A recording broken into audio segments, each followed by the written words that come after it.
deployed. Make her only stand here, make her roles complete. All we waited for now, past and future meet.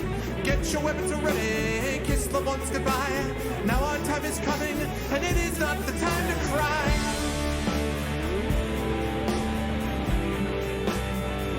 Fight the war. Fight the war.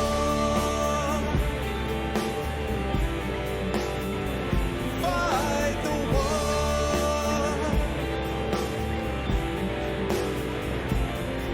Oh, who cares why we're fighting? It's about the fight. Let the right is righting, settle wrong from right. In a time of conflict, when the bullets fly, in the space of seconds, a life you cannot buy. Face the facts before you, face the simple truth. We're hopelessly outnumbered, it's tragic but it's true. Make your last formation, take the final road. Now it's time for endings, now it's time to go.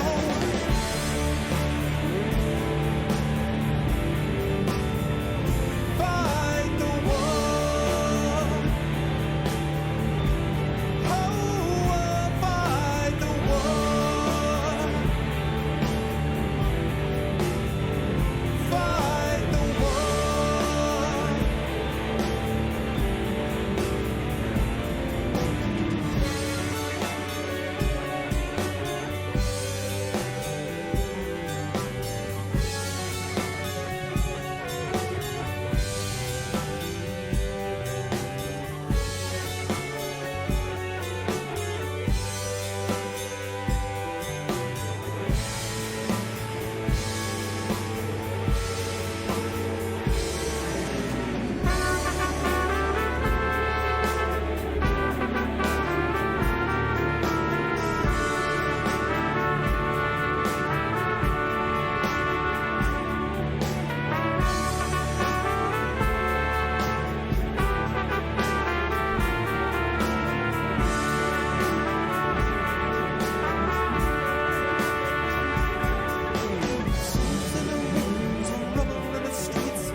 Yes, when I'm fighting the war because it's a Tuesday and because I'm starting to get a little bit better from being sick. Oh yeah, what's going on, everyone? Welcome, Arvanauts. Welcome to a Tuesday night stream. It is a Tuesday afternoon stream. It is 1 p.m. Eastern on November 19th, 2019, year of our Lord, Anno Domini, etc., etc. And it is good to see everybody today. I will talk a little bit about the schedule. We obviously have a bit of a schedule shift today, but not too big a deal. It's basically just exchanging two things for each other, so we will talk about that in just a minute. But I will do that in just a second. Before I do that, I do want to remind everybody about ways to support the stream. Well, thank you, Coven, although, in fairness, I have been keeping rather quiet this morning, trying not to talk too much. So, my voice will probably get a little ragged again towards the end. But yes, I am starting to feel better. I'm still stuffed up. Still, dealing with cold and stuff like that. But I will talk about that when I get to talking about schedule. So, before I do that, just a reminder, ways to support the stream. If you haven't done so already, thank you, sir. Please follow the channel. Please check out the YouTube with !arvtube. I can whisper instead. And then you can check out the Discord. The Discord channel with !arvcord, so you can hang out with the Arvanauts in between streams. Twitter, of course, is !arvtweet. Arv tweets, and !tweet will allow you to retweet this stream, which would be lovely if you folks could do that. And then, of course, we've got the website, arvanelloron.com, to find details of all those things and the financial side of things. We've got, of course, the shop, !Arv shop, where you can find Adventures in Middle-earth merchandise, and also with Terry Toons illustrations, and, of course, Infinity and Beyond merchandise, too.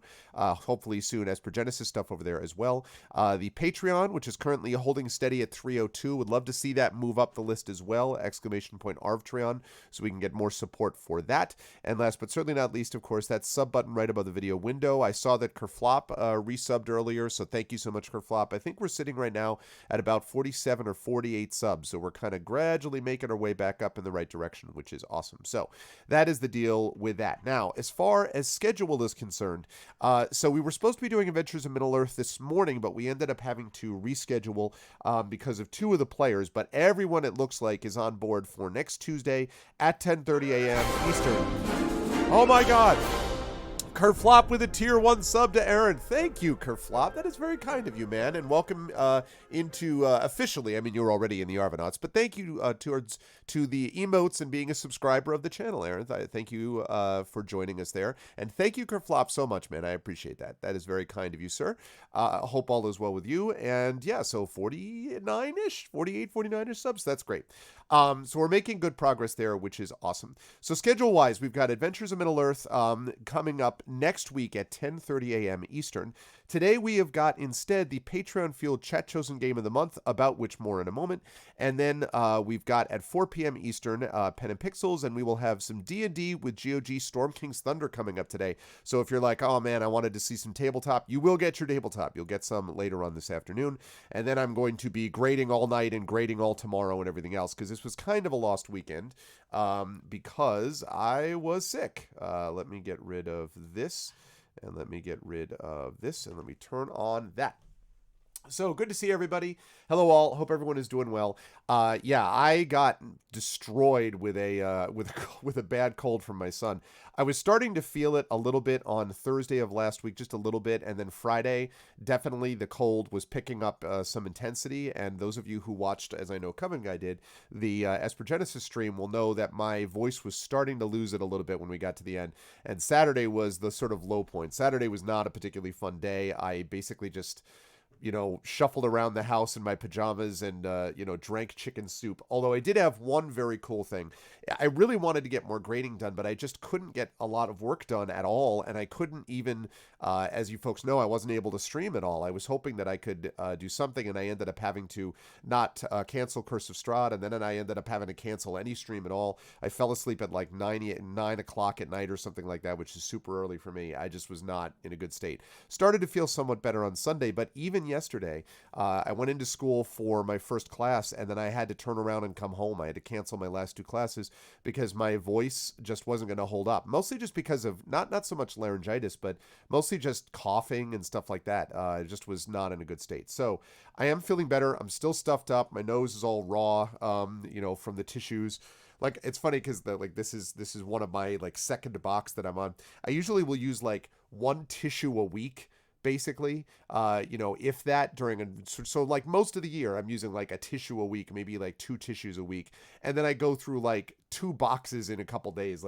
My body makes up for it when I actually do get sick, which fortunately is not often. But anyway, so what was I saying? Yeah, so I had to come back, so I was kind of busy doing that.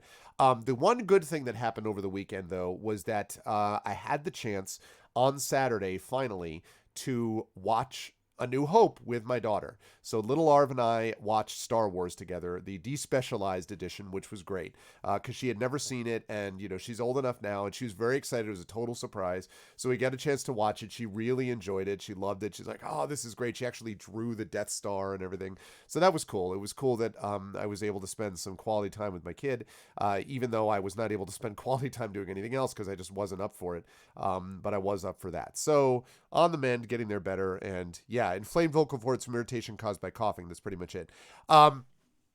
Yes, I did Dragon Spear, and I appreciate that very much. And I'm going to be using your copy also for my class, my science fiction class, which ends with Star Wars. So I'm going to be using that. So thank you. Yes, I was going to be doing that. And I guess I again was reminded about just it's such good storytelling. You know, it's such a part of the popular culture now that we often sort of forget about it, or we think about all the other Star Wars that have come out, and we kind of relate it to all to that. But it's such good storytelling. I actually ended up watching. Then, as I started to get better and I could grade a little bit, I watched. Using the Internet Archive, I watched Empire Strikes Back and Return of the Jedi because Dragon sent me the Star Wars one. So I watched those two on the Internet Archive, and while I was doing research, while I was doing my writing, and it was just so good.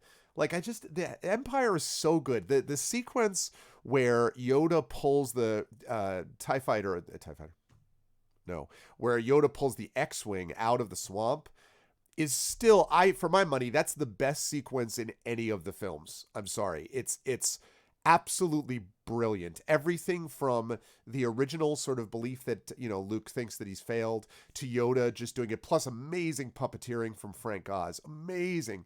And then lifting it up just over there, and the freaking music when the thing hits the ground and they just bring it over, and the music da da da da da da. Oh man, and then and Mark Hamill is Luke, walking around, staggering around it, just looking at R2, what, he can't even believe what happened. And obviously the great line, which is the whole, Master, I don't believe it. That is why you fail. It's just absolute brilliance, and it's one of the reasons why I find it sort of frustrating then when we have to talk about things like how disappointing something like The Last Jedi was to me as a movie which just does stuff, in my view, so ham-handedly so much of the time, in comparison. But anyway, I'm not going to get into a thing about that. People have different opinions about it, but that I'll just put it this way. I don't think people are going to be going back. I'm sure my friend Brian Young and many other my friends who love Last Jedi would disagree with me, but I don't think people 30 years from now are going to come back to The Last Jedi and go, man, that moment was the greatest moment, as opposed to what people will come back to with that moment in The Empire Strikes Back. It's just my opinion. Anyway, it was fun. I was glad that she was able to see it. It was great. So today, though, we have got Disco Elysium. And Disco Elysium has won the Game of the Month. Now, I should say this was a close vote. And originally, we would have closed it at the end of the session, so I thought it was pretty reasonable. I ended up closing it at basically about an hour earlier than I would have normally, but I think we got the idea. And as you can see, Disco Elysium ended up winning 10 to 6 to 6. Frostpunk and Death Stranding kind of split the vote, so I guess Disco Elysium won with a plurality. But that's okay. People can definitely vote for Frostpunk again in the future and for Death Stranding in the future, and I will be happy to sort of take those on board. But I was thinking about trying Disco Elysium anyway. Everything that I've heard about this says that this is basically very much a Torment-ish, Planescape Torment-ish type of game, and sort of weird in that sort of Torment side away, and it's very text-heavy. So even though that means I'm going to be doing a little bit more reading today than I normally might do with my voice, that's okay. I will, however, probably try. I may not over emote this time. I hope people will understand as to why I do that. But otherwise, we'll see. And I also want to give a shout out to my lovely people at GOG. GOGCom, this is the GOGCom version that I'm playing, and because I stream for GOG, they were nice enough to provide me a code for this, so thank you to the lovely people, Pyron Jade, 8-Bit, Memories in 8-Bit, and of course the wonderful GOGCom and CDPR and all those good people. Thank you all for providing this game code for me, and I hope you guys are going to like it. I have watched a very little bit of this. I've watched Tasty Chai playing it, and I watched a little bit of Co-Carnage playing it, and so I'm looking forward to it. Oh, speaking of games that we're playing, by the way, one other note I want to make.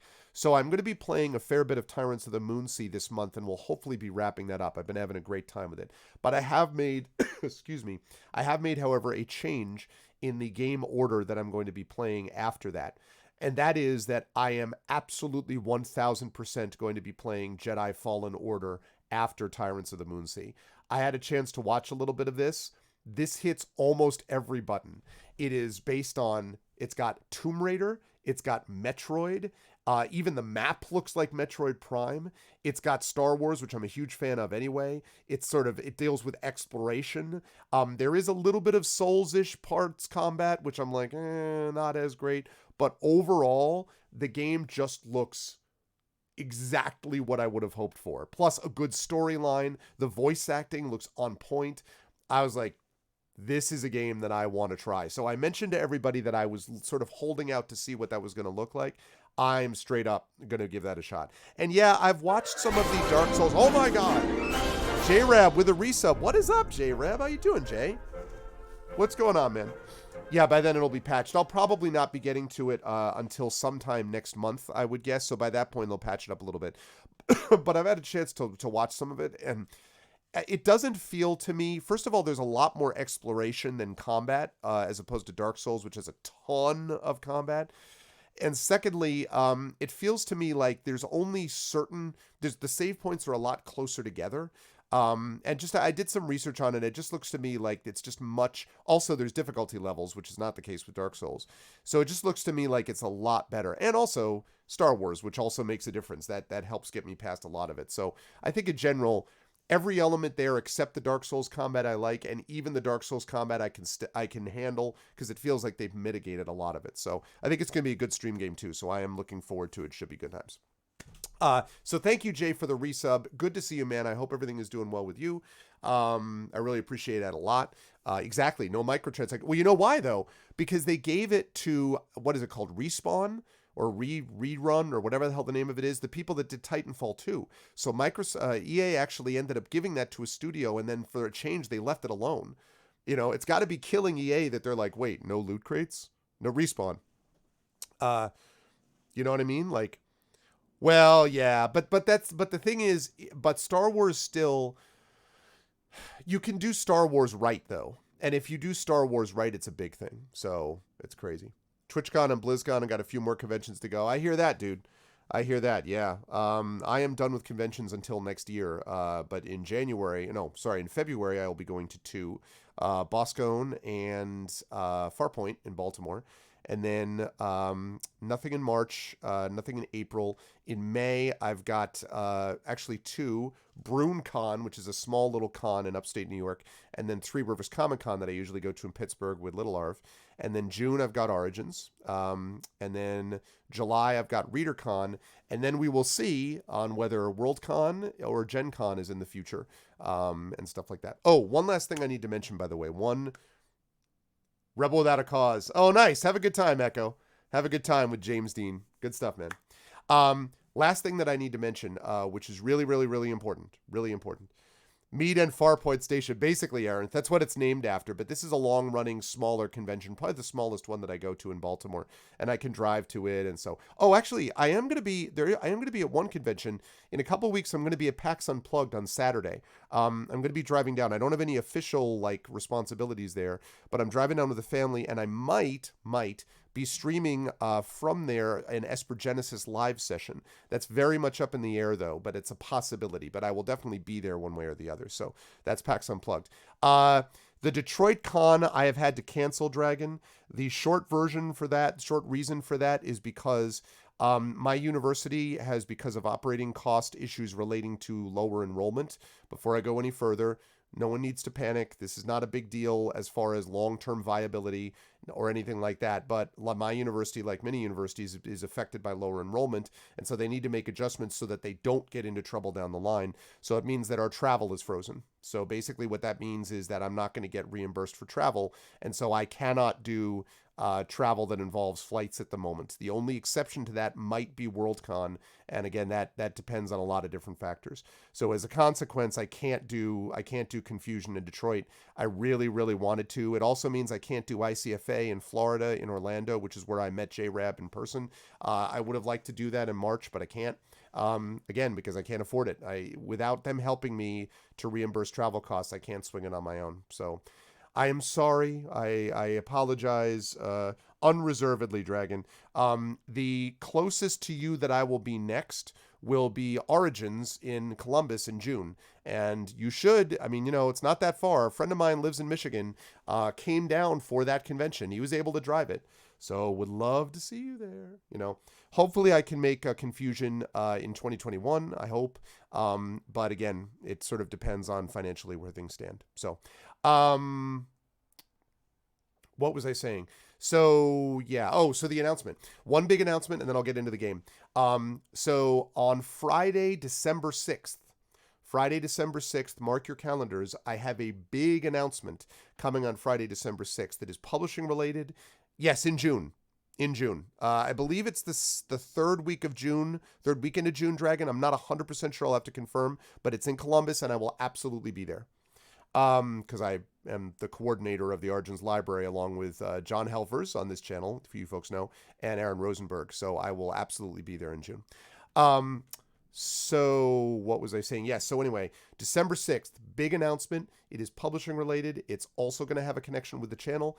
So you will not want to miss it. This is going to be exciting, folks. It's going to be exciting on multiple levels. It is a bigger project that I am getting involved with. I'm trying to think if it's the biggest project I've ever been involved with. Probably. It's a big deal. And I'm very excited about it. And it will be something that I'll be looking to you folks to look into as well, but I don't want to give any more details about it. But yeah, definitely check it out. We're talking Friday, December 6th in the evening, probably starting at 9 p.m. Eastern. So mark your calendars. Big announcement coming Friday, December 6th. I cannot wait. You're a wanted man in Columbus. That Columbus is a great city. You've talked to me about Columbus. I like Columbus a lot, actually. It's a cool city. All right, with that said, though, time to get into Disco Elysium. Let us get to it. As you can see, we are ready to go. Now, again, I want to check volume here and see whether you folks are cool with the volume. So let me unmute that. Okay. How do we sound on music, folks?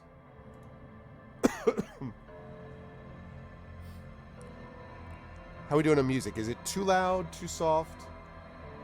Everyone wants Dragon Spear. There you go. Exactly. How you been, Jay? Does that sound okay? Aha, see? See, there you go. That's what I'm talking about, man. Music is perfect. All right, cool. We can change it around if I need to.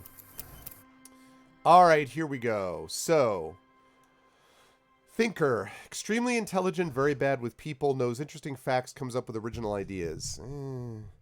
Sensitive, very psychological, a magnetic personality, but unstable. What? Physical, extremely physical, interacts with the world through his body, gets things done, but is dumb as a rock. No, we're going to create our own character. Okay. How emotionally intelligent you are.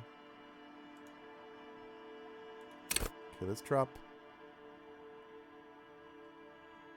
Let's make our physique weak. Want to increase my sensitivity. Do I want to make myself a complete weakling? Yeah, okay, I hear that, Def, yeah. I do want to point out that it is interesting to hear Def Mole I was just thinking about the Def Mole commenting on the crescendoing of music. That amused me. NPCs will be weak to my physique. Exactly. There's an exquisite my physique is distilled for your enjoyment. Put it that way. All right. The question that I'm having here, I'm okay with this. This is the thing I'm having trouble deciding between. That's my origin story. I'm trying to decide whether or not to go with... Oh, I'm sorry, dude. That sucks, man. I'm wiry, exactly. I'm trying to decide about whether to increase... I really like having a high psyche, but I also like the idea of being sensitive with this motorics, or whatever it is. Motorics? My senses and how agile I am. I feel like this is me. I feel like it goes... I don't... Yeah, average, good, weak. Let me ask Defmole a question. So, I don't want to be a jack of all trades necessarily, but I don't feel like gimping myself completely in one category to be awesome in another category.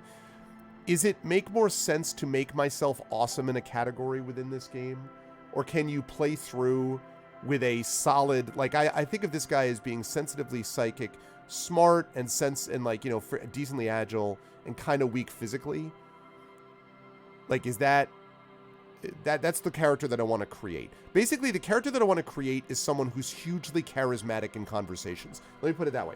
I want to create a character that's like freaking badass in conversations. I love doing that in role-playing games anyway. Okay, because that's what I want to do. I want to be sort of like I want to be like epic, you know, god tier. Everything can be important. Okay, because I want to be like god tier in conversations. So I'm trying to decide whether to drop. Great. Genius. Epic. Okay. Terrible. Okay, no, I don't want to be terrible. Nah, I don't want to be that. No. It's a little too much. Yeah, that's what I'm trying to decide. So I'm trying to decide between this. Oh, all the things can be. I'm trying to decide between this and this. I'm trying to decide between being average, good, and weak, or between that and being average, great, weak.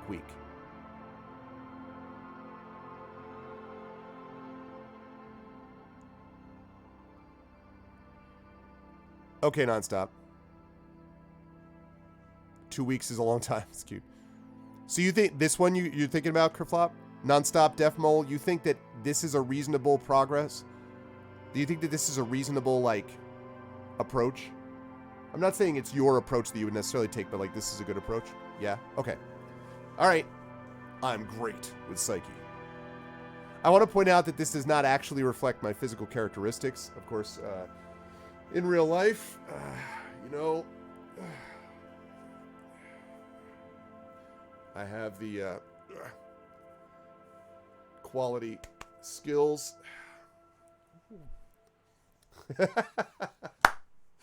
I see you work out through your extra shirt. Okay. All right, good. So we're great on Psyche. We're average on intellect. Weak.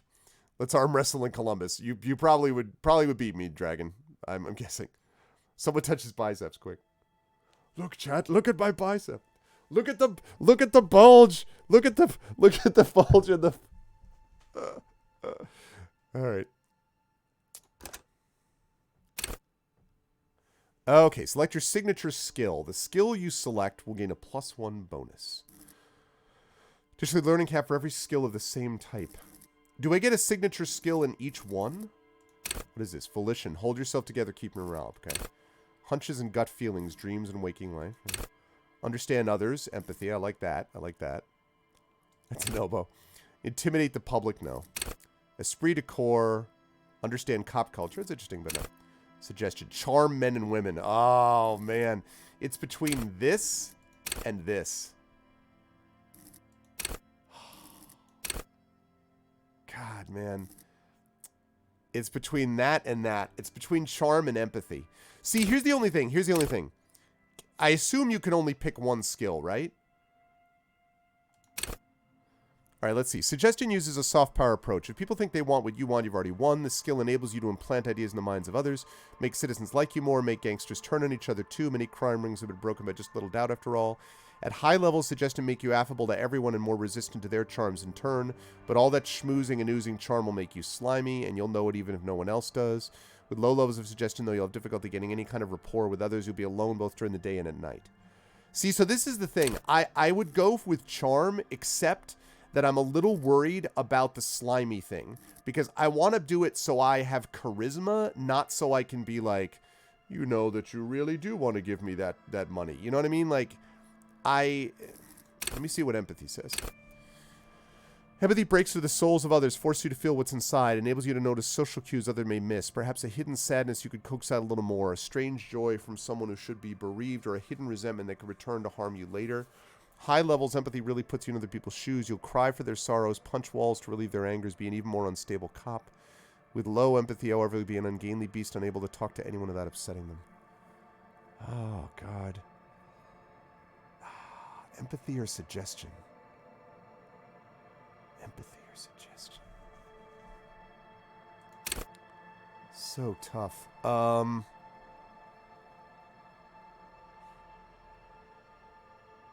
You know what? In real life, I aspire to use charm based upon my empathetic sense of others.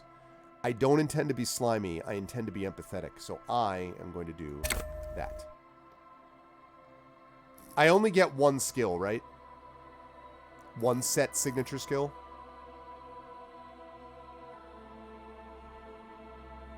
Nice. You don't have to pick a second row? So wait, I just do this? Like I just pick one, right? Yes? Yeah? Okay. Also, I need to adjust where chat is placed for this game. Give me one sec here. Da-da-da-da-da. We'll go like that for this one. I had to change that up for Neverwinter. All right. Here we go.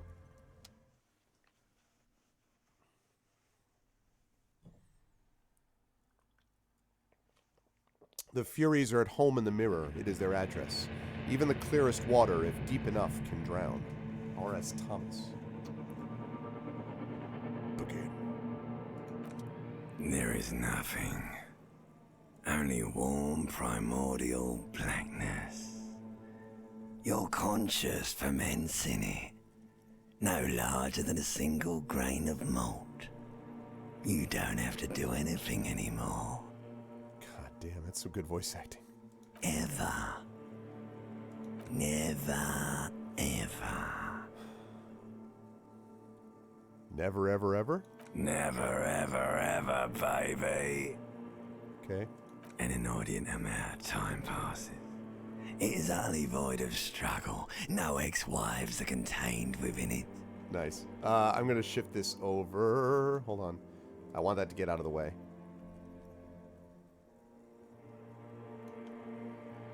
Assuming he has a voice by the time I get back to him, Kerflop. Good God. Sounds like Wolfman Jack. Yeah. Okay. Let's see. What was that about the X something? An awareness creeps up on you. A mass lies hidden in your dead angle, soaking in some lurid acidic sauce. It's bloated and shameful, a pool of meat surrounding you. This is a terrible line of questioning, and it will only lead to more awareness of the meat thing. Nope. Wanted to know about it. Ex-love. Ex-tenderness. It is foolish of you to resurface to the loss. Not after all the damage you suffered to get here. Some of it irreversible. Stay. Sail with me through the Abyssopelagic Zone. Abyssopelagic Zone. What's up, Cujo? Nope. I want to get off now. I like pain and burning light and wanting things from people who don't want to give them to me. I mean, depends on phrasing, but... Do you really? I do. Let me off. You wouldn't like it if I told you what was back there. Why'd you think you had to bludgeon yourself into oblivion? Or did you not sense yourself marinating? Poured so much over yourself. Got a bit carried away, did we, Chef? Inland success. Fear and apprehension. You should ask what's out there first. Wait, I did this to myself? Yes, your one disco mother. Tell me, what's waiting for me? There's this giant ball there, in evil apes. And the evil apes are juking it out on the ball. You're one of them. It's basically all just evil apes juking it out on a giant ball.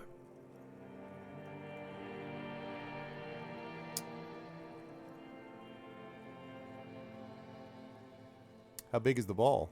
You can't even make out it's a ball when you're juking it out. It's that large.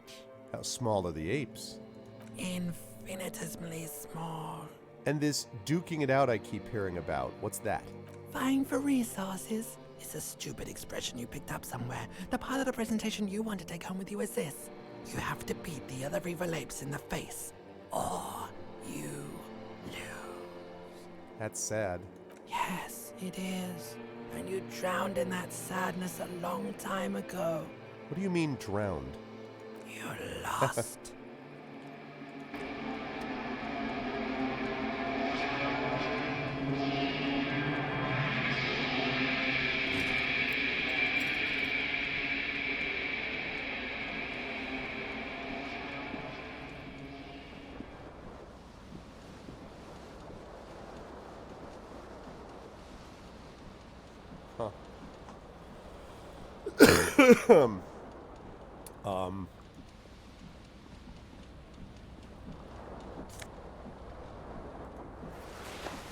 Disco ass blazer? Okay. Looks like someone skinned this blazer off some long extinct disco animal. It has an enigmatic white rectangle on the back and the right sleeve. Okay. And I got +1 to Esprit de Corps. What does Esprit de Corps do? Oh, it increases... Okay. Connect to station, understand cop culture. Okay. Wait, what? I can level up? Alright, good. I was gonna say, like, why would I be able to level up? Okay. Your butt up in the air. Yeah, no, it's understanding cop culture specifically. I want to save this also when I first get started. Oh. Okay. Can I scroll around somewhere? Maybe? That's the bottle. We're going to ignore that for the moment. Hold tab to... Ah, alright. Let's put on some pants. Let's put on some pants, people.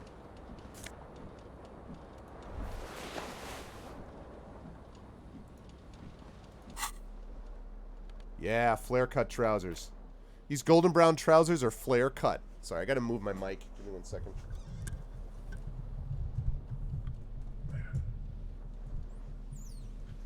Microphone was in the wrong place. Normal bell-bottom trousers would be boot-cut, but these are far from normal. They are someone's piss-soaked, cum-stained party pants. Okay. Pants are overrated? Yes, they certainly can be. I get electrochemistry with these. Go to Party Planet, love and be loved by drugs. Oh, God. Savoir-faire. Motorux base. Sneak under their noses, stun with immense panache. Yeah, this is not immense panache. That's disco, baby. Okay. What else we got? The hell is that? The window stands broken in its frame. Cold wind blows in. Alright, assess the damage. 72% chance. So, this was an interesting thing for me. There's all these... there's tons and tons and tons of skill checks in this game. And when you... Excuse me, little bug. When you try this skill check, they say it's not a good idea usually to try to redo it unless certain circumstances maybe. Just because, like, your failure also doesn't usually end the game. It sort of just advances things in a way, so... But I'll give this a shot. Success, 7. Did I break it with my own hands?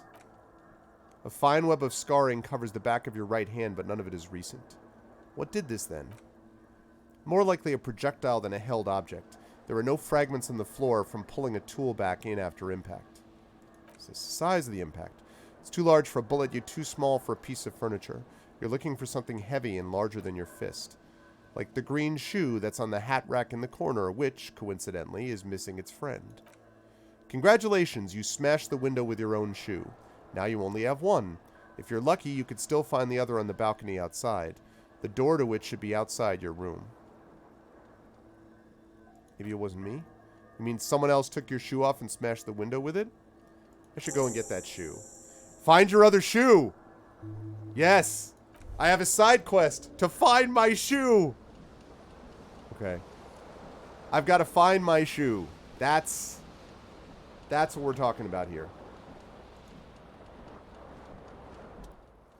This fan has 2 chain pull switches. One ends in a tiny fan, the other in a light bulb. A truly horrific necktie. Finally, a side quest that actually has meaning. has somehow attached itself to one of the blades. Or has it been consigned there as punishment?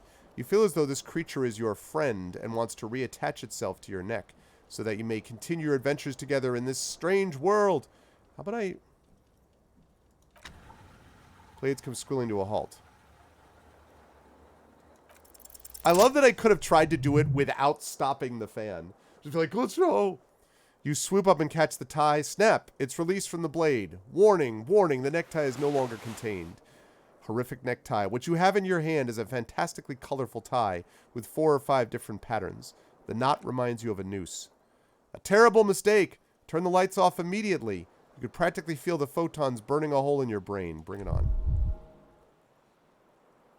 Oh, I lost a health.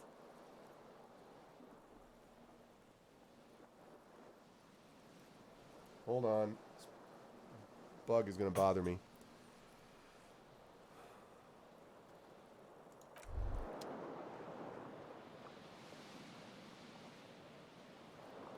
Eek. I'm not reloading. Nonsense. I am, however, going to put on this necktie. Necktie is adorned with a garish pattern. It's disturbingly vivid.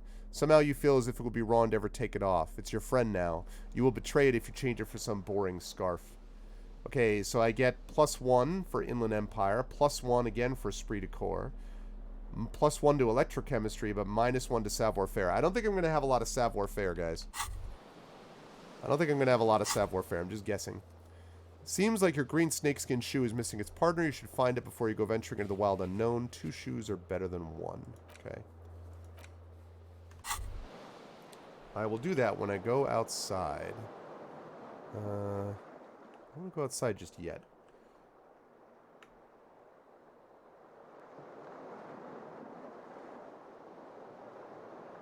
Let's see. I wish you could move around the map. Can you move around the map? You can't move around the map. So you can only move with your guy. I guess you can zoom it out, so...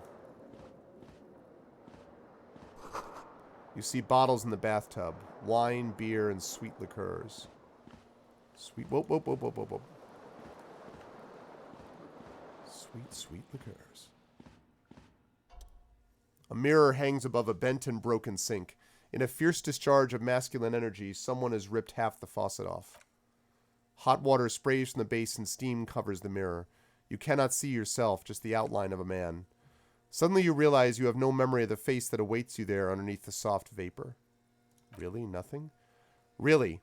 All recollection of the person you are, the people in your life, even the world you're in, is drowned in a sea of blood alcohol. This was no mere night of drinking, it was a deluge of world-ending proportions. See the truth. As you slowly reach your hand toward the surface of the mirror. Abort! You clearly have not thought this through.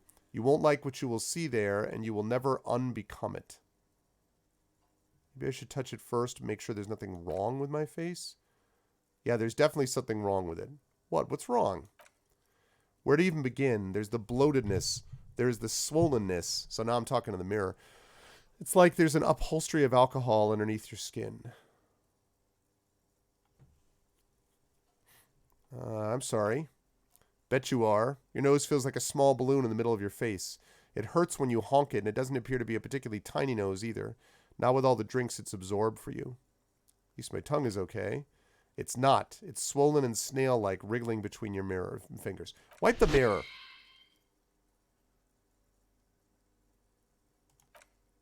You have no idea who this thing is, do you? Of course I do. It's, is it some kind of superstar? I think I'm a superstar. It appears you're also dead.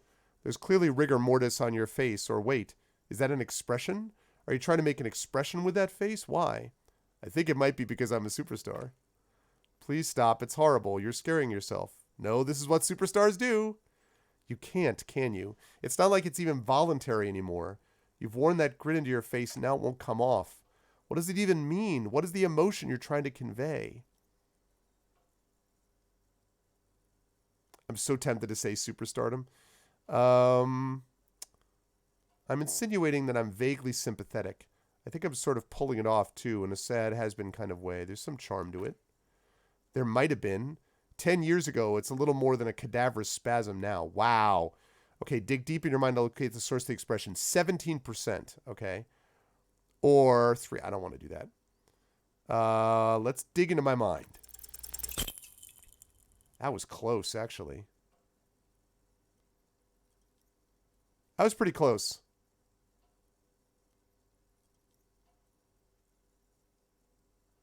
Probably can't do this, can I? Holy crap, I got it. Oh my god. A 3% chance and I got it. Wha-bam! I am in control of my destiny. Booyah, you've been XCOM'd, Mirror. Suck it. It's like something snaps in you, a nerve ending, a thought, a sadness. That, of course, means that I'm going to be... What's up, Takanji? That, you guys realize that means that the whole rest of this game, I'm going to be miss every 90% check, right? Thank you, Rhiannon. I'm glad somebody did. You face in the mirror is suddenly clear of the leer that had distorted it for God knows how long. Just like that, it's over. The running gag that your life had become. A sad old man looks back at you. That's freaking sweet. Sweet. I will take it. Yeah, I got a white satin shirt. This white satin shirt used to be fancy. It used to really catch the light. Now it smells like someone took a piss in the armpits. Okay, conceptualization +1. Understand creativity. See art in the world. Good. Inland Empire. +5, +1. Okay. All right. Suggestion -1. Wait. Suggestion. That's my thing, though. I'm going to have to replace that shirt. Esprit de corps. Okay, that's better.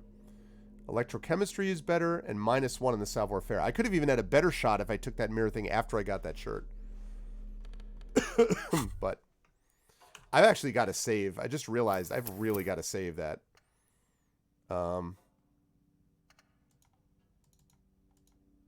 Oh, nice. You can...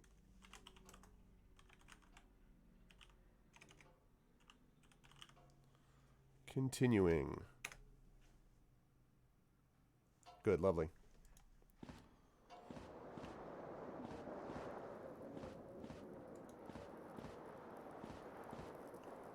I guess I'll check this out. I don't want to actually pick it up. Magnum-sized bottle of Commodore Red is empty. Okay, good. Looks like someone tore out the tape while the song was playing. Reel-to-reel tape player is still on, rolling empty. Okay. Yeah, I got me a shoe. Oh. Thank you, Def Mole. You hear a jingle. Keys are clinking in the pocket of your flare-cut pants.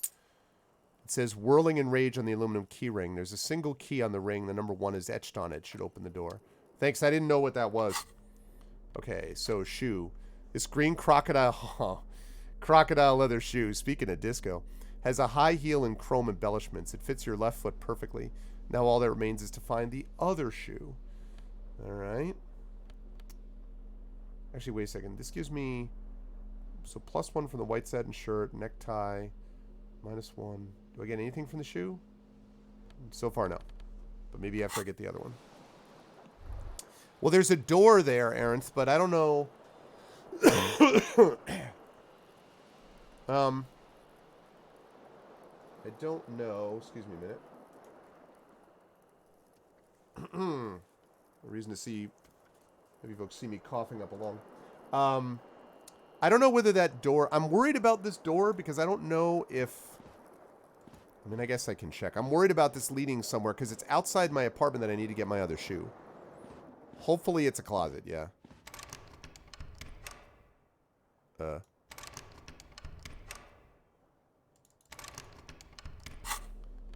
can I use the shoe? How do I use an item?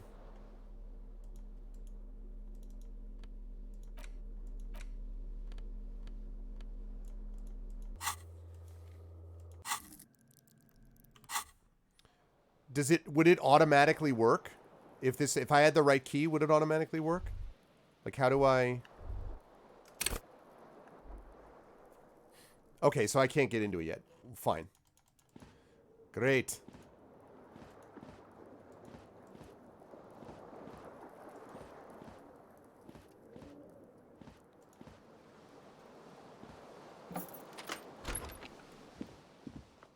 Oh. Hey, let me get my shoe first.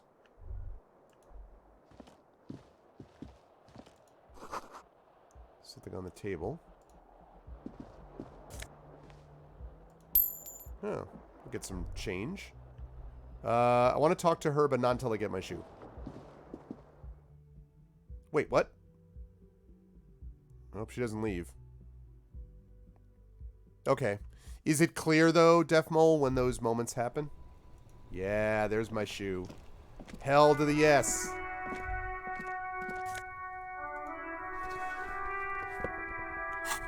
Yeah. Yeah.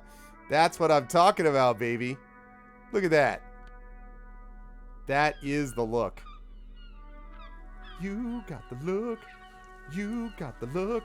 You lost your savoir-faire in my book. This face is slamming.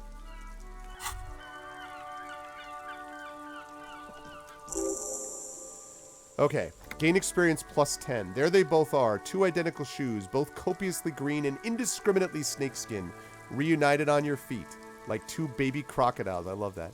How do they fit? Good. They're balanced. Oh, healed morale. I need to heal my physique. Comfy. Feels like the only good thing about you right now, truth be told. A gust of briny wind washes over you. That spacebar thing is going to freak me out sometimes, I can already tell. So I get plus 1 composure. That's a new one. Straighten your back, keep your poker face. All right. My poker face, my poker face.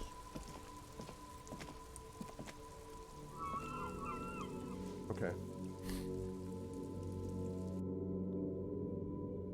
So if there's something in the environment that I'm able to interact with that I wouldn't otherwise notice, that'll be above my head, and then I press spacebar to deal with it. Is that basically the idea?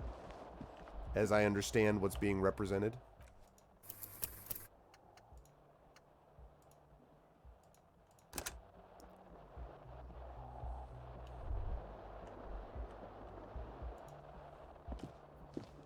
I think I'm understanding that properly, but calendar says it's March. The year is 51. Hello, officer. Hello. Claus, Miss Orangy Disco Dancer. The young woman raises a cigarette to her lips. Officer? Am I military personnel? Okay. No. There's only one solution to this. You're a businessman.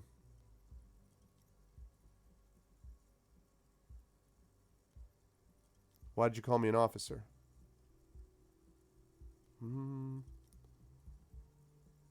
Chief Executive Officer, right? Officer could be an artistic statement. You're already prone to those. Officer is my stage name, right? I can see myself as a middling disco artist called the Officer. No. You're a police officer, sir? Are you sure? I am, yes. Unless you've been feeding us a set of very well-rehearsed lies all this time. All this time? You've been here for 3 days. On official police business, no less. And what business is that? I couldn't say. In truth, so far, mostly drinking.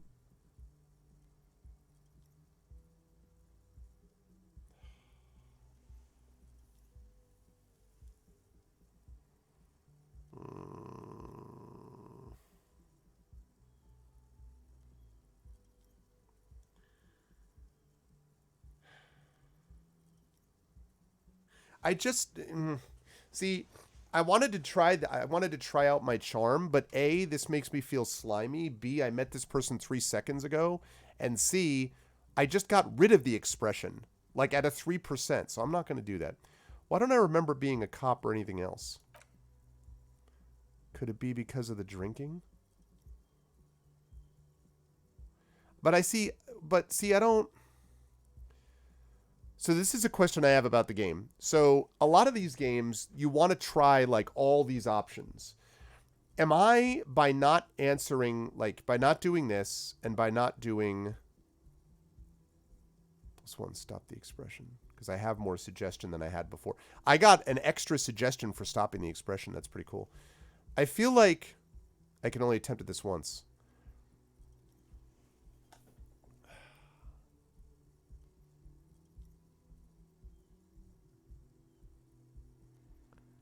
I don't even know her. Only this time you talk to her?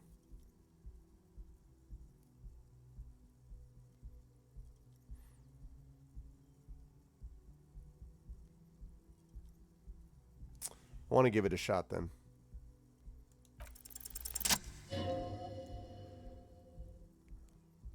I'm at death's door, bloated, a goner, and still, does the longing ever stop? Alcohol raises testosterone levels, especially in men, she says matter-of-factly. The levels remain elevated after inebriation ends and the pain begins. You seek comfort. It's only natural. She puts out her cigarette.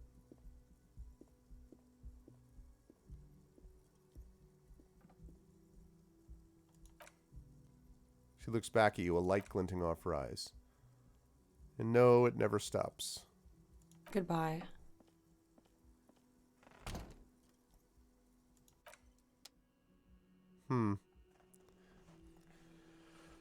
Yeah, trying to figure out who we are. Exactly, Kevin.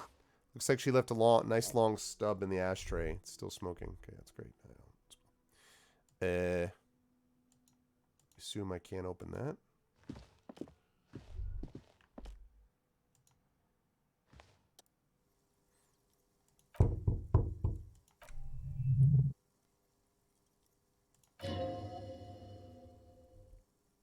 Oh, man. A tremendous loneliness comes over you. Everybody in the world is doing something without you. I'm so alone. Why are you doing this? Don't do this to me. Beauty, don't abandon me in all this ugliness.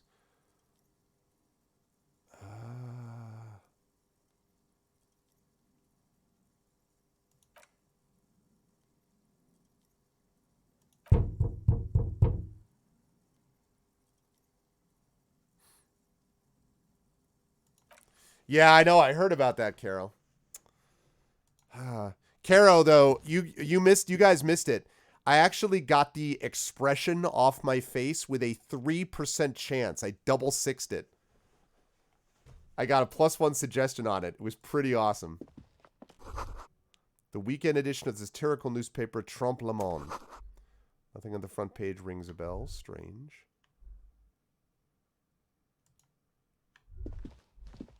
So tempted to go back. I'm not going to just walk into her apartment, though.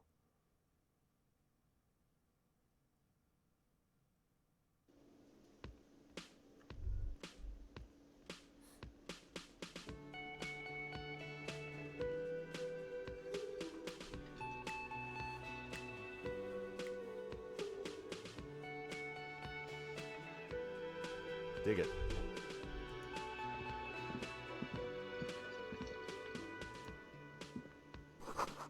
Big old karaoke, a big old karaoke mic just waiting for someone to sing into it.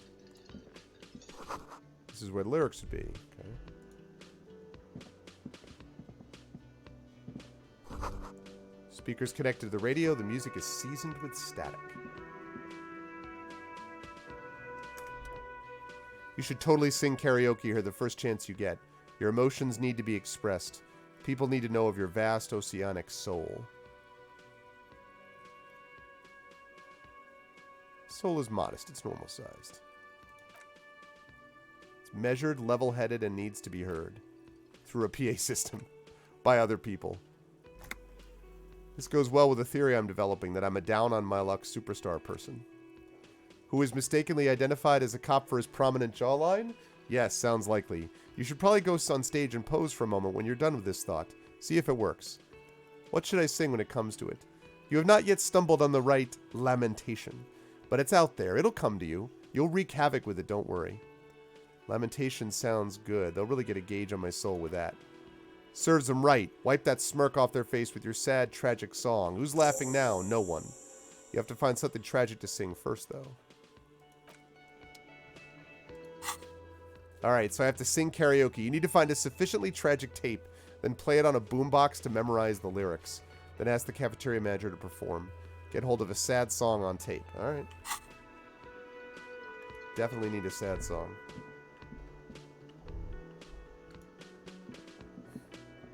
My soul is metric. Ooh, healing item. Where's my healing items at?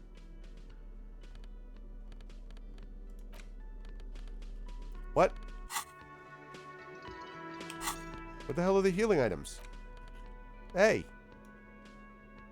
Why do I have no healing items? I picked up something. What the heck? Oh, that, okay. So I can, so I think that's bottom left. All right. Healed health.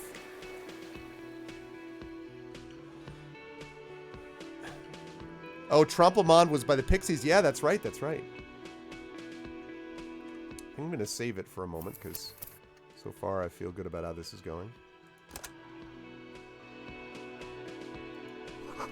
This is a water cooler. A large bubble is rising to the surface. The menu's been wiped clean. Only the word Monday is written on it. All right, let's chat, bro. Gart, the cafeteria manager. A man in his late 20s stands behind the counter inspecting a stuffed seabird. As you approach, he gives you a sideways glance, then looks down again. Tromplemond? That was disdain in his eyes. I like how there's these automatic checks, too. Even now, he is purposefully ignoring you. Looks like he's not a fan. Look at the stuffed bird. A competent work of taxidermy, the white and brown seabird lies among piles of coasters and drying mugs, one of its wings broken. The man is trying to mend it. Looks like the bird was ripped off the shield that we used to mount it, most likely on a wall. Something about it makes you feel bitter. What happened to the bird? Look, your buddy is over there. Your buddy is over there. Oh. He looks through the doors where a man in a bomber jacket is tapping his foot on the floor. Why don't you go and talk to him, okay? What do you mean, my buddy? He pretends not to hear you, concentrating on the bird instead. Okay, look at the stuffed bird. Can I help you with that? Look, your buddy. Why don't you go and talk to him, okay? What's wrong? Don't you like the officer? Oh, no. You're a hero. A real hero cop. Cool. Could the massive property damage upstairs have anything to do with this? So not only am I a cop, but I'm also a hero? Yes, you are. A real decorated hero. What did I do? What did you not do? First, you took the body down. Then you solved the murder. Then you didn't trash my hostel room. Maybe you even negotiated the strike. I'm guessing I didn't do any of those things? You're right. You didn't. And it's only taken you 3 days not to. This might be... Is this quiet for anybody? Or, like, the voice? Could the volume come up a little bit? Or not? It feels a little quiet to me, but I don't know if that's true. It's fine for you? All right. What have I been doing all that time? Have you seen me around? No, I haven't seen you around. I'm not always here. You the bartender? No, I'm not the bartender. I'm the cafeteria manager. What's the difference? I have 3 cafeterias to manage. 3. Sylvie tends the bar here, not me. I'm only standing in. Oh, no, it should be lower than my voice. I should be the only thing any of you hear. No. It should be lower than my voice, just as long as it's not like... as long as it's not me being like, blah, blah, blah, blah, and it being like... No. Where did this Sylvie go? She just, you know. There's something there and it's not good. Something there and it's not good. That's all you know for now. Aha, we have an autosave. Interesting. What did I just get?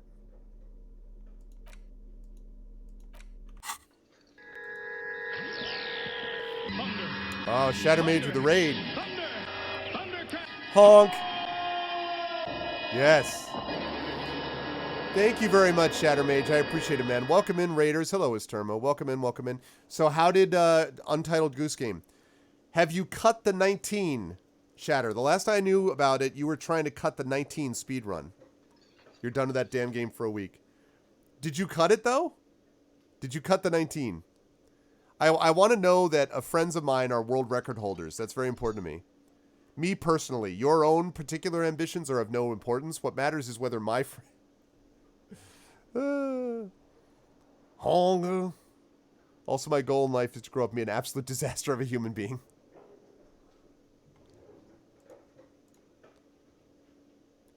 $15.30. You're 1602. 1536. Wow. 1602. Wow. That's crazy. How much, I mean, do you think it's possible to cut 15? You were doing 100% today? Daytime stream. Hey, Jungle Queen. Welcome, welcome, Jungle Queen. How are you? You folks should be following Shatter. I think Shatter already got a shout out. Yeah, he got a shout out. But can somebody also give a shout out to the Jungle Queen, who is awesome and who you should follow? 35.39 now. Untitled Goose Game's great. Thank you, Coven. All right. Let's see. What the hell is this?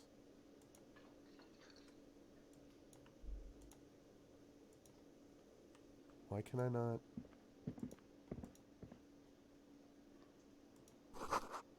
Sign reads, Mess Hall reserved for Union members. Door open 1600. I guess I have to actually get to it. I have just started it. I mean, I'm enjoying it so far. It feels very much like soft perv and electric juicer comes from the kitchen. Someone is working. It feels very Torment to me, which is what I had suspected it would. I have a lot of people who talked about that. Very Planescape Torment. So it's kind of got this dreamlike quality to it. I like it. It's clever so far. All right. What is this? This Royal Pinball Machine is unplugged. All right, let's talk to this person. Hello, sweetie. Lena, the cryptozoologist's wife. You shouldn't keep your colleague waiting. You really want me to go talk to the dude in the bomber jacket, don't you? Just for that, I think I'm going to go talk to him at some point in the future. After I talk to everybody else.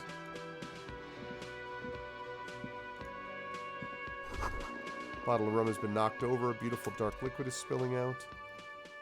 That sugary black rum stain on the counter makes you teary-eyed with joy. It's almost touching how syrupy and sticky it is. How long have you been up already? An hour. Sweet Lord, a whole hour? And you haven't thought about rum and lemonade in all that time? You've truly extinguished all trace of yourself. Actually, should I be thinking about this? Looks like drinking hasn't turned out too well for me.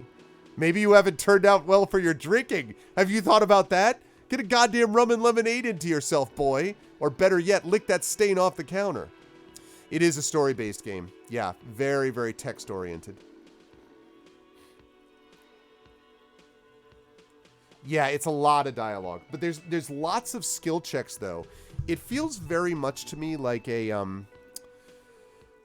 Powered by the Apocalypse tabletop game. So basically like one of the sort of newer narratively based, I would say, tabletop systems. It feels like that to me quite a bit, which I like.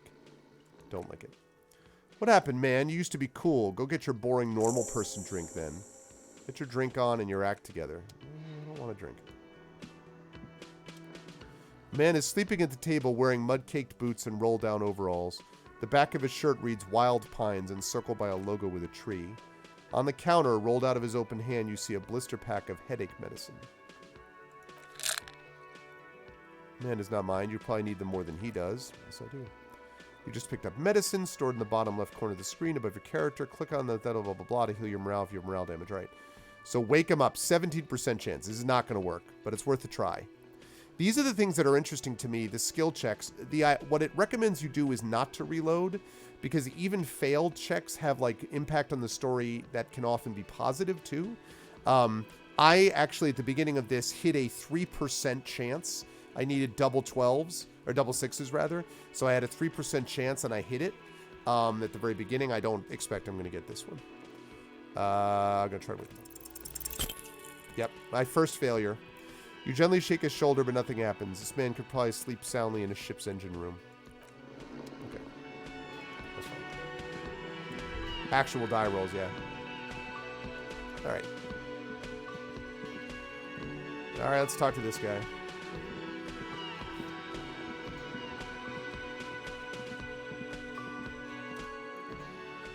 This guy, I think, is my companion throughout most of the game, I believe. Kim Kitsuragi, a bespectacled man in an orange bomber jacket, is tapping his foot on the floor. Looks like he's waiting for someone. You. As you approach, he narrows his eyes and extends his hand in greeting. If an assault were launched on this building right now, if the windows came crashing down and the whole world descended upon you, this man would hurl himself in death's way to save you. You are sure of this, but why? Hold on, who is he to me? He is your half-brother. Okay? Hello, I'm Kim Kitsuragi, Lieutenant, Precinct 57. You must be from the 41st. So it's completely wrong. He's not my half-brother. You realize he's waiting for your name. This is your chance to come up with a really good name for yourself. Get creative. Conceptualize. Come on. Yeah. Concentration makes you squint your eyes. Your name should be deep in gold and orange, like a forest fire looming on the horizon, but mixed with the stench of liquor rising from your breath. You're 2 steps closer to it, but there are still many to go. What's up, Nergabert? Yeah, okay. It is not yet time. I don't really know my name. It is not yet time. I'm so tempted to say that. I don't really know my name. Okay, then. It looks like we had a little scheduling error on Sunday. Saturday too, actually. Have you had time to talk to the manager here? You mean him? Yeah, I just talked to him. If you don't mind, we should talk to him again. Ask him for a rundown of the area. Now that I'm here as well. I understand the scene is out back, right? It also wouldn't hurt to assure him the police are finally here. In full force, I mean. Have you mapped out the initial interviews? Yes, the police. I'm aware I'm a policeman. Right. And the interviews? What interviews? At the 57th, we like to prepare an initial list of persons of interest, and then just skim the surface. Prepare the field, get to know the players. You don't do that? Maybe it's not an inter-district practice. I mean, essentially, Brahms, I did. I picked empathy, actually, was the one that I picked. But since then, yeah, I've been doing other stuff. I'm going to, just a moment whilst I take care of blowing my nose.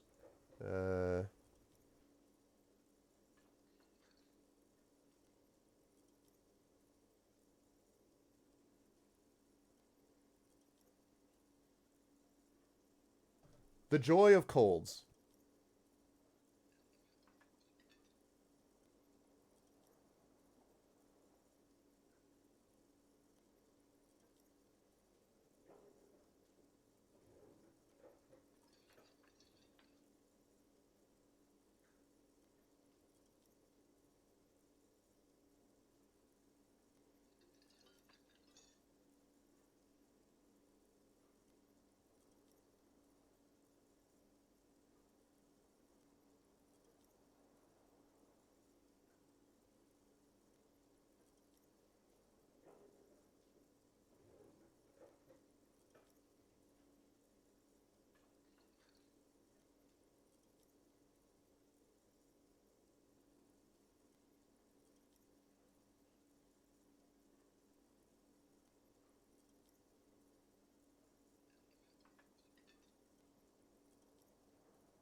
Ugh. No, I'm not dying. No, I'm fine. I'm fine. I'm fine. I just have a bad cold. I'm getting over a bad cold. So rather than just blowing my nose out repeatedly on stream, I'm trying not to constantly make that a big thing. Sorry. No, I'm fine. I'm just blowing my nose. I got this. This is courtesy. You'll identify with this, JQ. This is originally coming from my 3-year-old. So 3-year-olds, which are often harbingers of and carriers of the plague. So my 3-year-old had this cold that sort of knocked him out for the last 4 days. I tried everything I could to avoid it. I usually only get sick once a year. This is apparently my once a year. And so I got hammered by this cold, and I actually had to come home early from work on Monday. I couldn't stream on Saturday. So I am on the mend, but still stuffed up and blowing my nose. So it's yeah. And as far as the neti pot, I have not used one. My wife used to use those. I got to be honest, man. The chances of my ever tipping my head up and letting water drain through one nostril and out of the other is close to -75. Like, I'm sure it's great.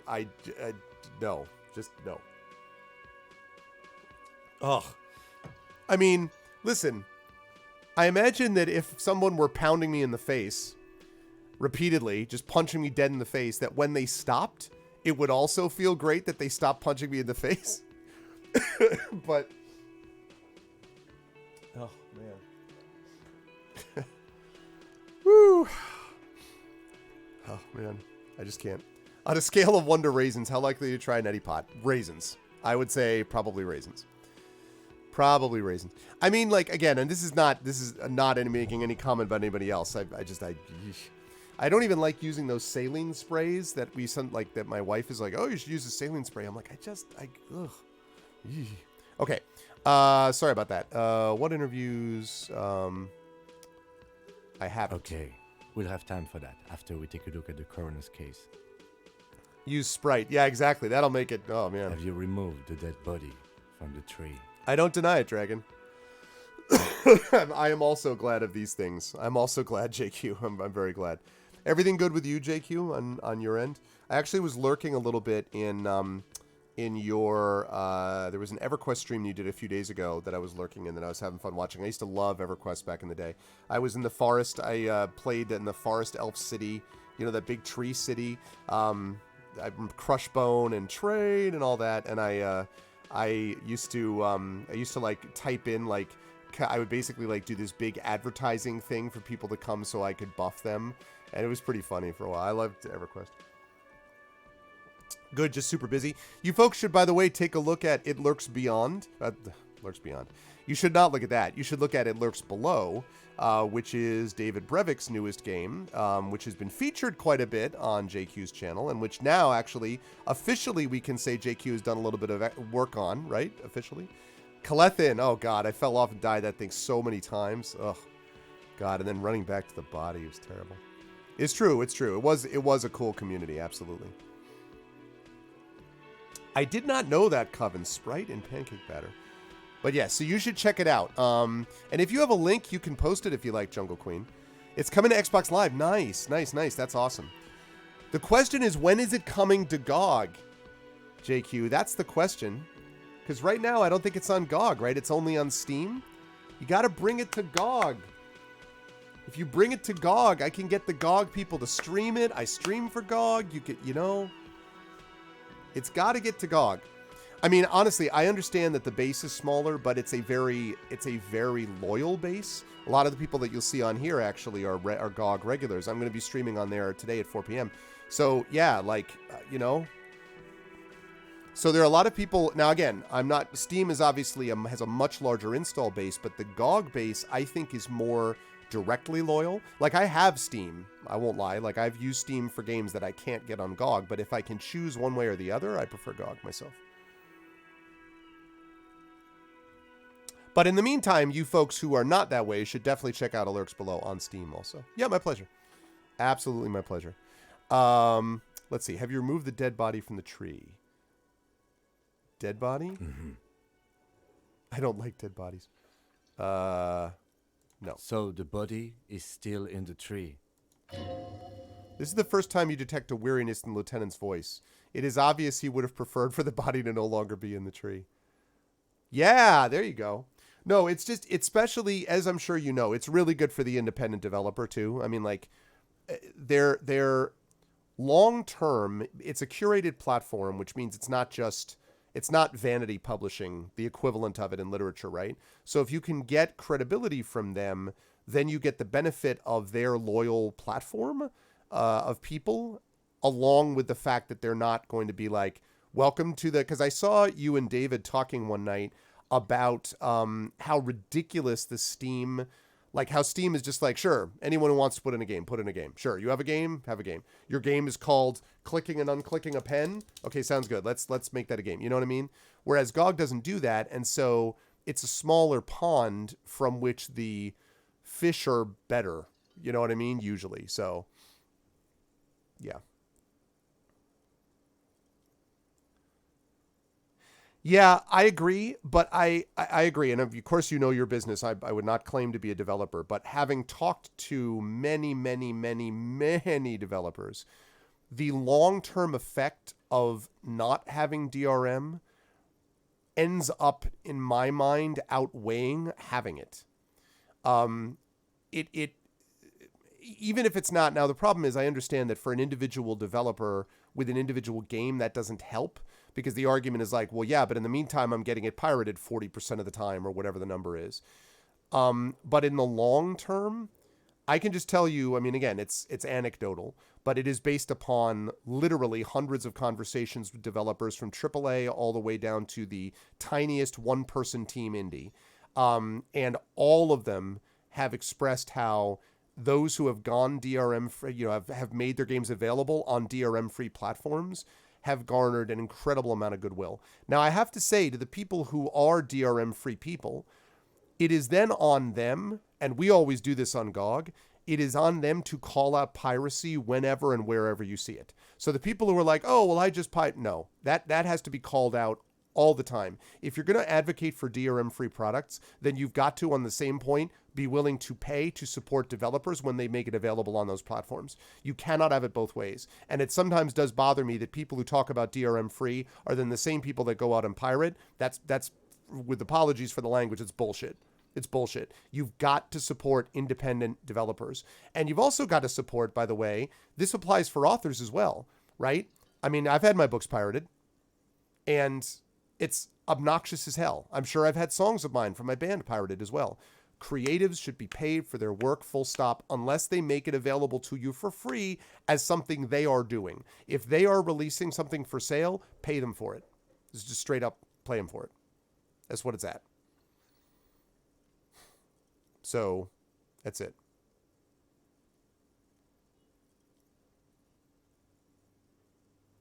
Yeah.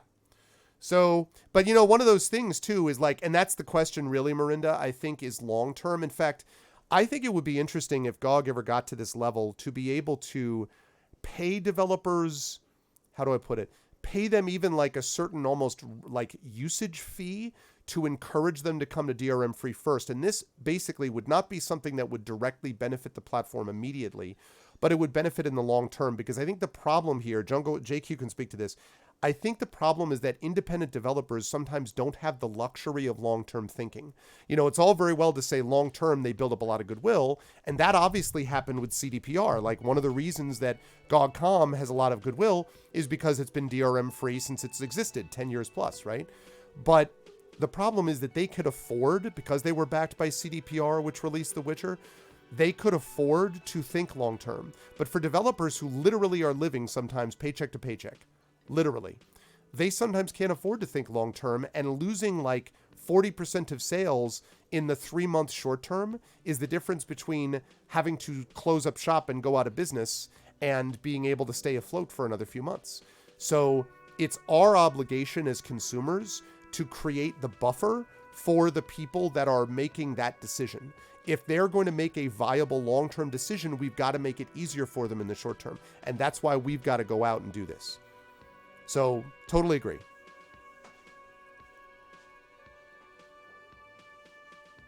Right.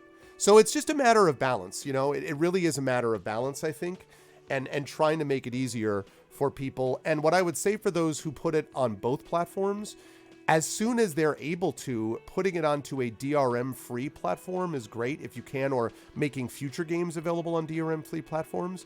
I think that's great. But it's sort of like, this is the other way I would put it, and then I promise I'll get back to the game. So my products, a lot of the books that I publish are available on places like Amazon, but they're also available in independent places. I would prefer, if possible, that people buy these things from independent bookstores, because the independent bookstores make it possible for me. They pay the publisher pays me. That means that they're getting more sales and they're getting more direct sales, and they're undercutting the incredible monopoly which Amazon possesses. He says, noting for the record that Twitch is owned by Amazon, but still. That said, though, you cannot say, I will absolutely not buy anything from anyone who puts anything on Amazon, I'm not going to support. That's not fair. The industry is dominated at the moment by Amazon, so I have to make my products available on Amazon. I have to make Icarus and Jelinek, when they come out, is going to be available through Amazon. The anthologies that I've been in available through Amazon. I have to do that. But long term, would I like to have a situation where Amazon is legitimate competition, where people get everything through independent bookstores? Yes. So I make it available on both. And if there ever comes a point that I can go it entirely without having to go to Amazon, I may very well do that. But I can't do that to begin with. So don't boycott authors, don't boycott developers. So don't boycott authors for having to put our books on Steam. Similarly, put our books on Amazon. Similarly, do not boycott developers that have to put their games on Steam, because Steam provides them the measure of protection for short-term benefit and profit. That's all. Just think about everything else. Exactly what JQ said. So just think about the perspective of the person. Are they trying to do the best they can? Are they working with you to do so? If so, then do it. That's all. And there are cases where companies make silly decisions that they don't need to make. Companies that only want to go exclusive to one given platform when they don't have to do that, that's another thing. But for small authors, for companies that small places like this, you can't, I think, hold them accountable in that regard.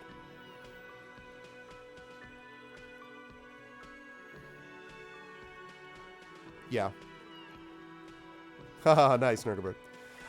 The only thing I'll say about that, Marinda, is that I don't particularly have I don't really have an opinion about that so much, other than to say that in general terms, I'm not going to go out of my way to...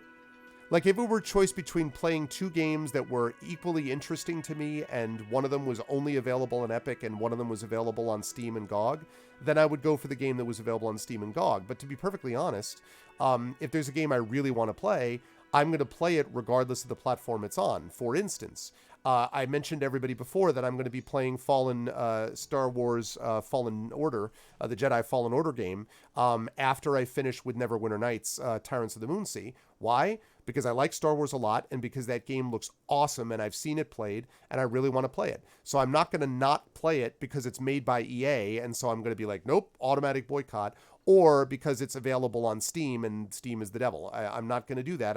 That's too far. As far as the Epic Game Launcher is concerned, I will play a game, like, for example, Operencia. I've looked into that game. I'm interested in playing it. I will do so down the line. By the time I get to it, it may be available anywhere, other places anyway. But in the meantime, if it's available only on Epic, then I'll do it. The Assassin's Creed games, I played those. Those had, like, Uplay Launcher. I did that. The Mass Effect 3 was available on Origin. Was I not going to play Mass Effect 3 because it was only on Origin? No, because I really wanted to play that game. So if I really want to play a game, I will pay for it in the best value for the creator that I can, and the one that's least destructive to consumers. But I will do what I need to do to play a game, so long as I'm doing so legally and paying for it and not ripping people off by pirating it, which is wrong and should not be permitted, period. So, yeah, blah, blah, blah, blah, blah. Okay. Published by, made by, right. Made by Respawn, right. Yep. Quite right. Are you saying there's a difference between the publisher and the developer? Because my understanding is, if the letters EA are used anywhere near something, it is sinful and unclean. It must be purged. Must be culled from the herd. That's what I heard on the internet. I have serious problems with EA, but not serious problems enough that if a great game comes out that they only publish, that I'm going to move away from them as a consequence.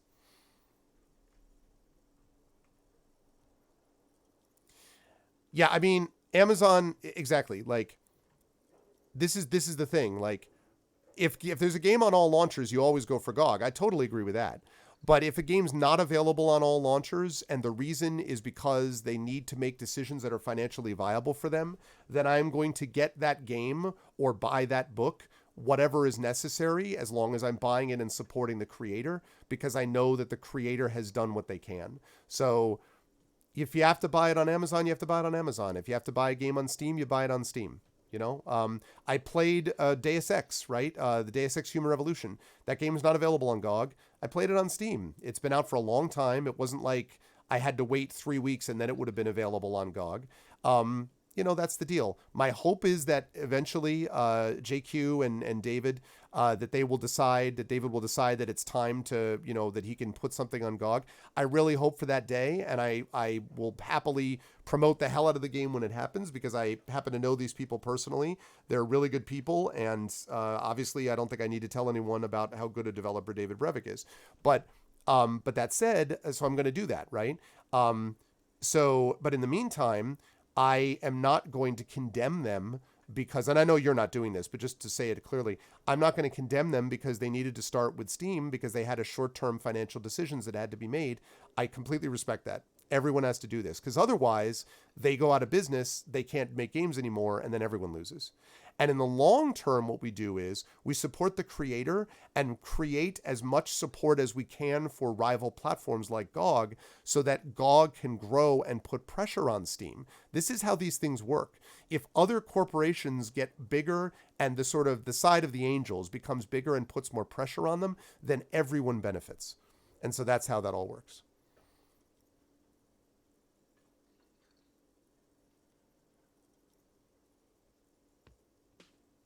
That's true.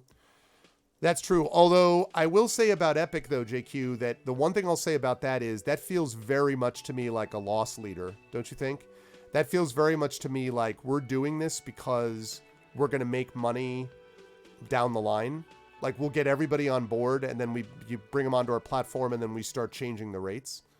That's my guess. What's up, Shadow? Good to see you, dude. That's my guess.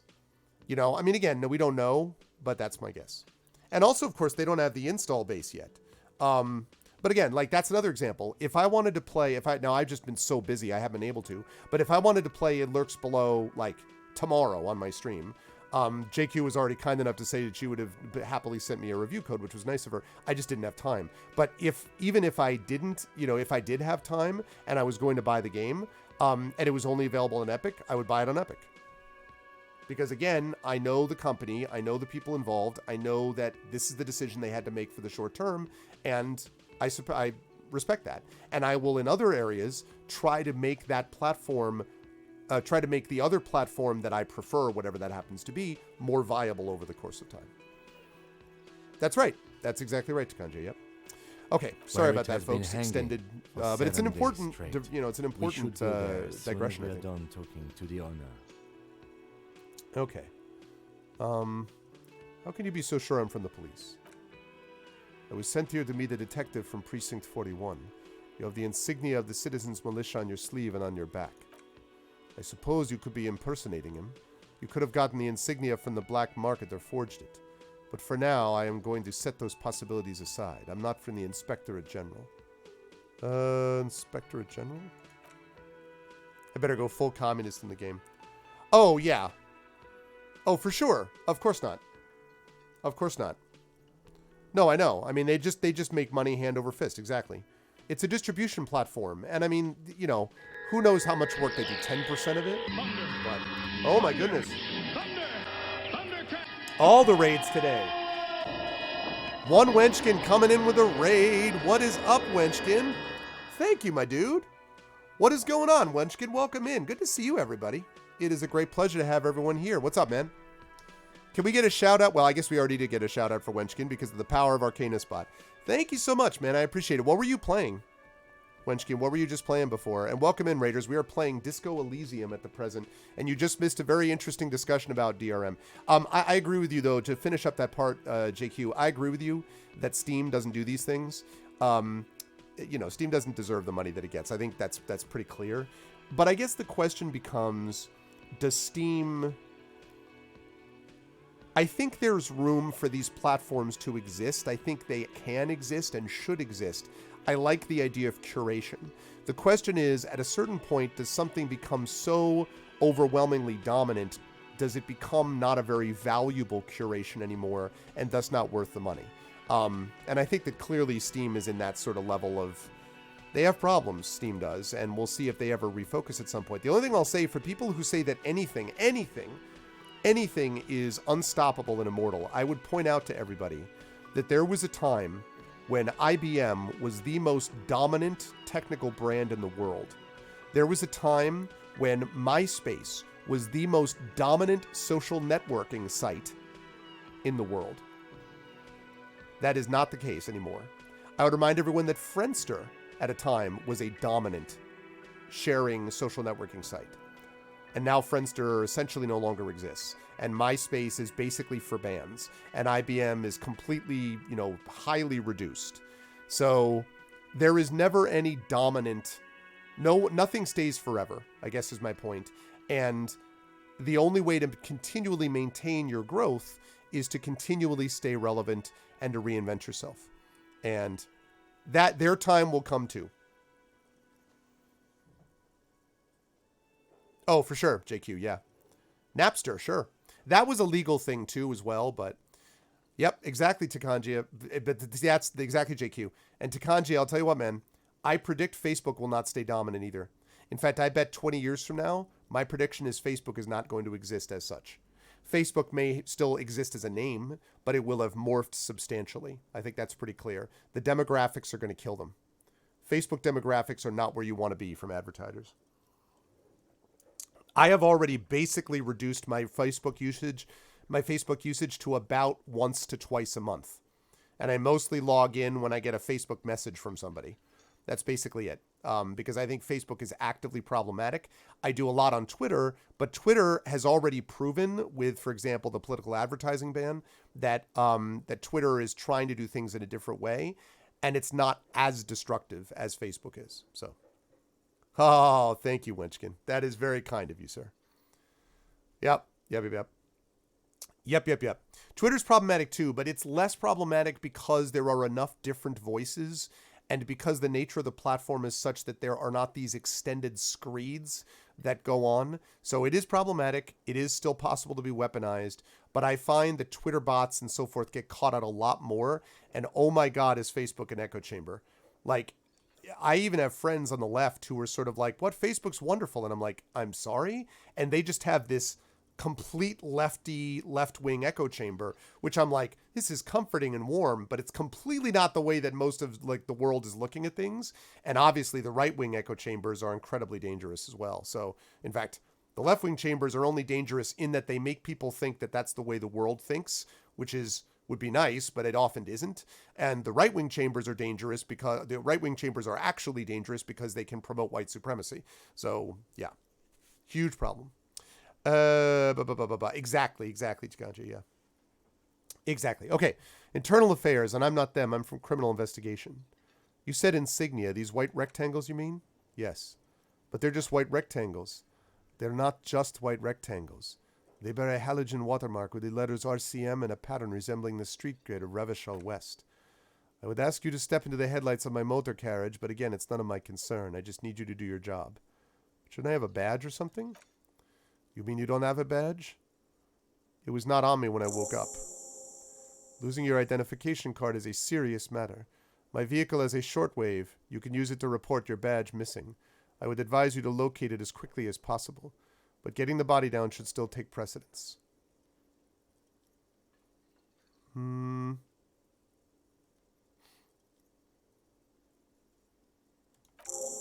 Let's roll. After you, officer. Okay, talk to him whenever by clicking on him. Okay.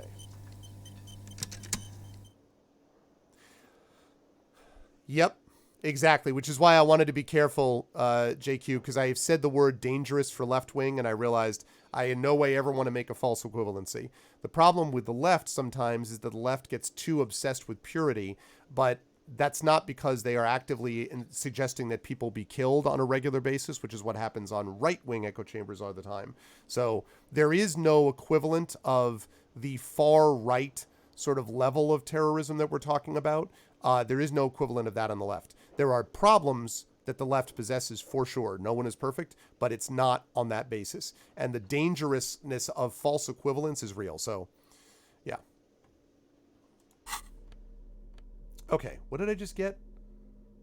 I got these shoes. Why did you show me this? I already got... Did you give me an item? Did you give me a tool? Why are you showing me that I had inventory? I don't think I have inventory. Sing karaoke. I have to inspect the victim's body. Interview the cafeteria manager. Report the badge missing. Find booze and drink it.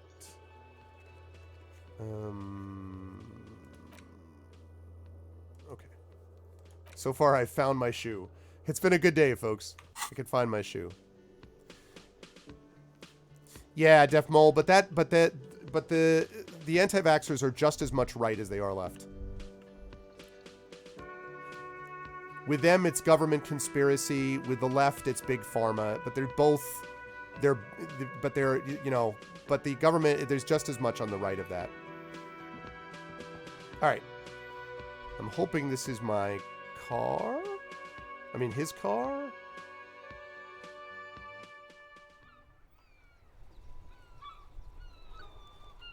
All right, and we got this body. Where is the body? I have to acquire a copy. Oh, I don't have a map yet?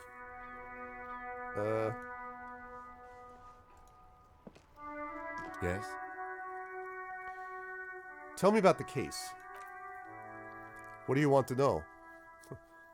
Literally anything about it. I can't remember a single thing. Maybe you can tell me what you do know to help me narrow it down a bit. I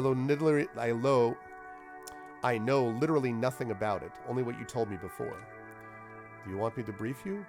Brief, yes, that sounds good. 3 days ago, the RCM Emergencies Desk received a report about a security guard who was found hanged in Martinez.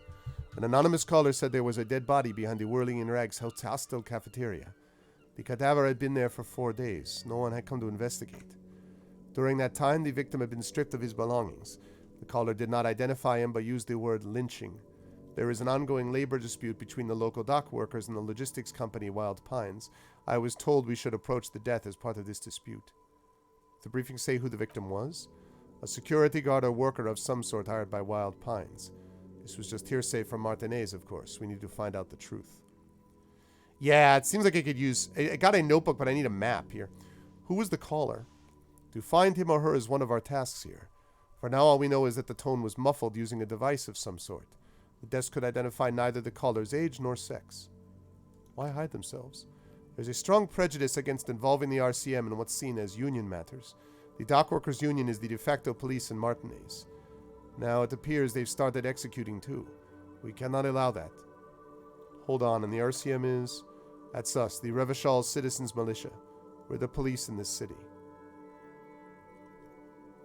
Job here is to find the killer. Ooh, I got a secret task. Complete. Nice. That's right. Would you say this is a mysterious case? No, it's not a particularly mysterious case. Why not? The lieutenant shrugs. The deceased is a security guard. Oh, is it really? Great, Carol. The deceased is a security guard for a corporation involved in a labor dispute. It doesn't take a DeLorean polymath to put the pieces together. I just don't see the case getting more mysterious than that. Personally, I think labor disputes are very mysterious. Then you're in luck, because we're in the midst of a major strike by the dock workers' union. Maybe more than that. The union clearly wants a peace, not just of the industrial harbor, but the Wild Pines Corporation itself. Is this a strike, then, or the first shots in a workers' coup?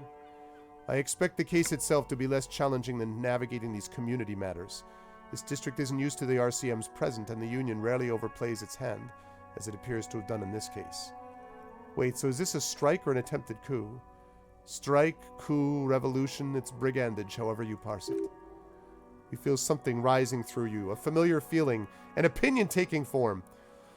We should ground the workers into fine paste and feed them to pigs. We should ground the owners into fine paste and feed them to the pigs. With this little foreknowledge, I am unsure which side to grind into pig's feed. This decision must ferment in me, also nationalism.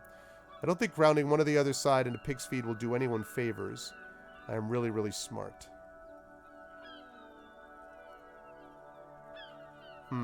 Spent the last 20 seconds deciding on which side to ground into pig's feed. Why? Politics is habit forming and hazardous. It is also irrelevant to police work. You are right to doubt the impulse. It might be detrimental to our task here. From an imaginary fan. Now, is there anything else you want to know about the case? If we're from different precincts, why are we all in the same case? I'm afraid you and I are pawns in a pissing competition. His disdain is clear. This man would not use such an expression otherwise. What do you mean? You don't know? I assumed you were in on it. You know what I'm in on, retrograde amnesia. But there's still then an imbecilic cop-off. Cop-off? It's just stupidity. We shouldn't waste any more time on it. If you want my take, ask me after we've inspected the victim. You should tell me now. This seems relevant. Later. Was there anything else you want to know about the case? I have all I need. I want to talk about you. Me? Yes, you. I don't see how my life is pertinent to the investigation. We'll work better together if we have more rapport. That's a fair point. All right, for the good of the investigation, what do you want to know? Do you ever talk with yourself? Like me! You don't look like other... You're wearing glasses. That's correct. You feel a slight urge to put the lieutenant down for this, but you can't quite muster enough testosterone. Legendary failure. Glasses are cool, I guess. Are they? They're mostly just cumbersome. Could use a good normal pair yourself. You don't look like other people around here. That's because I'm half Solite, or quarter. My father's father was from Seoul. So was my grandmother, but from my mother's side. He shakes his head. It's not an interesting topic. What is Seoul? It's a part of the world, officer. So Seoul, South Korea, I assume? A geopolitical entity and a geographic division. I told you it wouldn't be interesting. You're only making it sound uninteresting. I still want to know more about Seoul. You're barking up the wrong tree. I don't speak a word of Seoulite. I've never met either one of my grandparents, and I've never been to Seoul. He has an accent, though. Seems almost proud of these things. I'm a regular Revacholier. He's glad to have shut down your question. Tell me a secret about yourself. No. Ask again.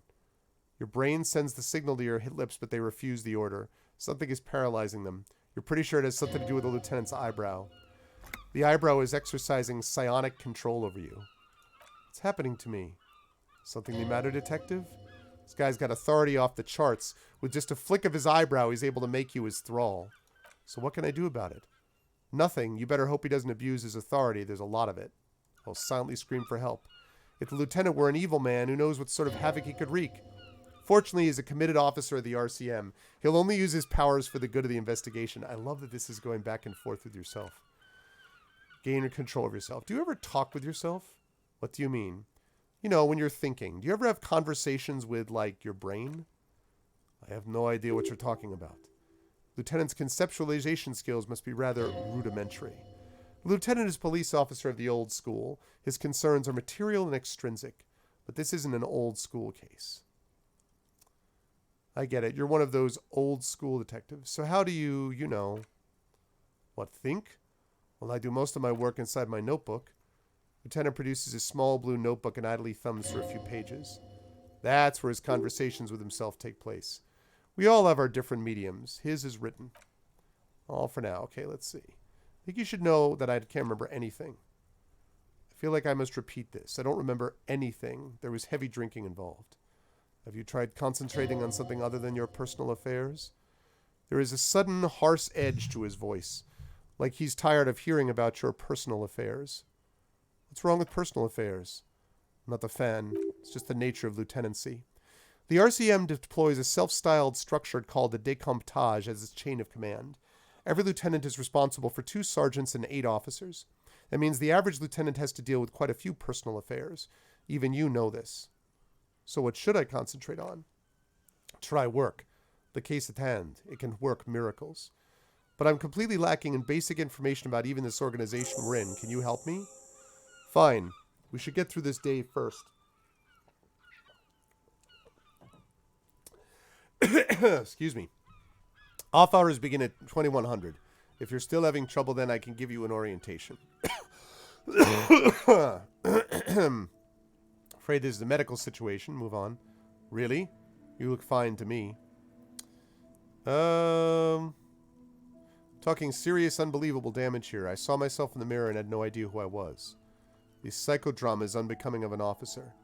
It's not psychological. Some sort of major brain damage has occurred on an unprecedented scale. And you should consider seeking medical attention. You can use the radio in my kinema to call your station's Lazarus. Was there anything else you wanted? Seem to be following me, excuse me? Nothing, just an observation. You have a distinctive way of walking. If I were to walk in front of you, we would surely collide. What do you mean distinctive? I hope you don't take this the wrong way. It's just a collegial observation. In the 57th, we call it the Jamrock Shuffle. Officers from Jamrock's 41st Precinct tend to move a bit erratically, because we're drunk, right? How's that? They say it's a scene-clearing technique developed by one of your lieutenants for gathering evidence. It's erratic yet thorough. Prioritizes containers. That's racist. I don't prioritize containers. You're kidding me. Why containers? I don't know. Containers contain, I guess. I'm making assumptions. We should move on. Passing along frivolous interdepartmental stereotypes is not usually his oeuvre. He regrets bringing it up. Alright. That was actually really useful. Really useful. From that, we got a lot of stuff, although I don't know why they keep showing me this, and I worry that I'm missing something. Because they keep showing me this, and I don't know why they're showing me inventory. This, I understand. Call your station's Lazarus. End of day debrief. The pissing competition. Alright. Good.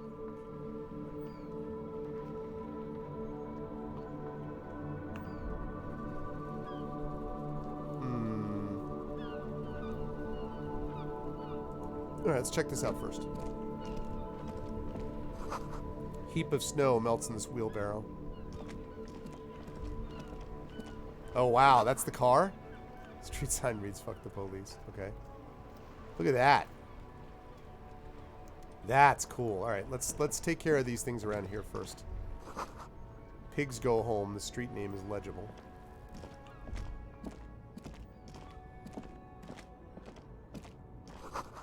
Goods from the lorry haphazardly litter the surroundings.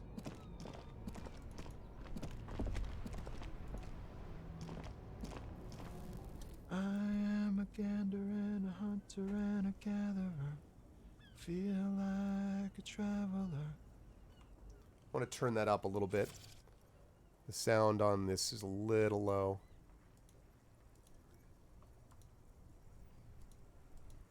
Okay. A simple little cadence. He seems to be making up as he goes.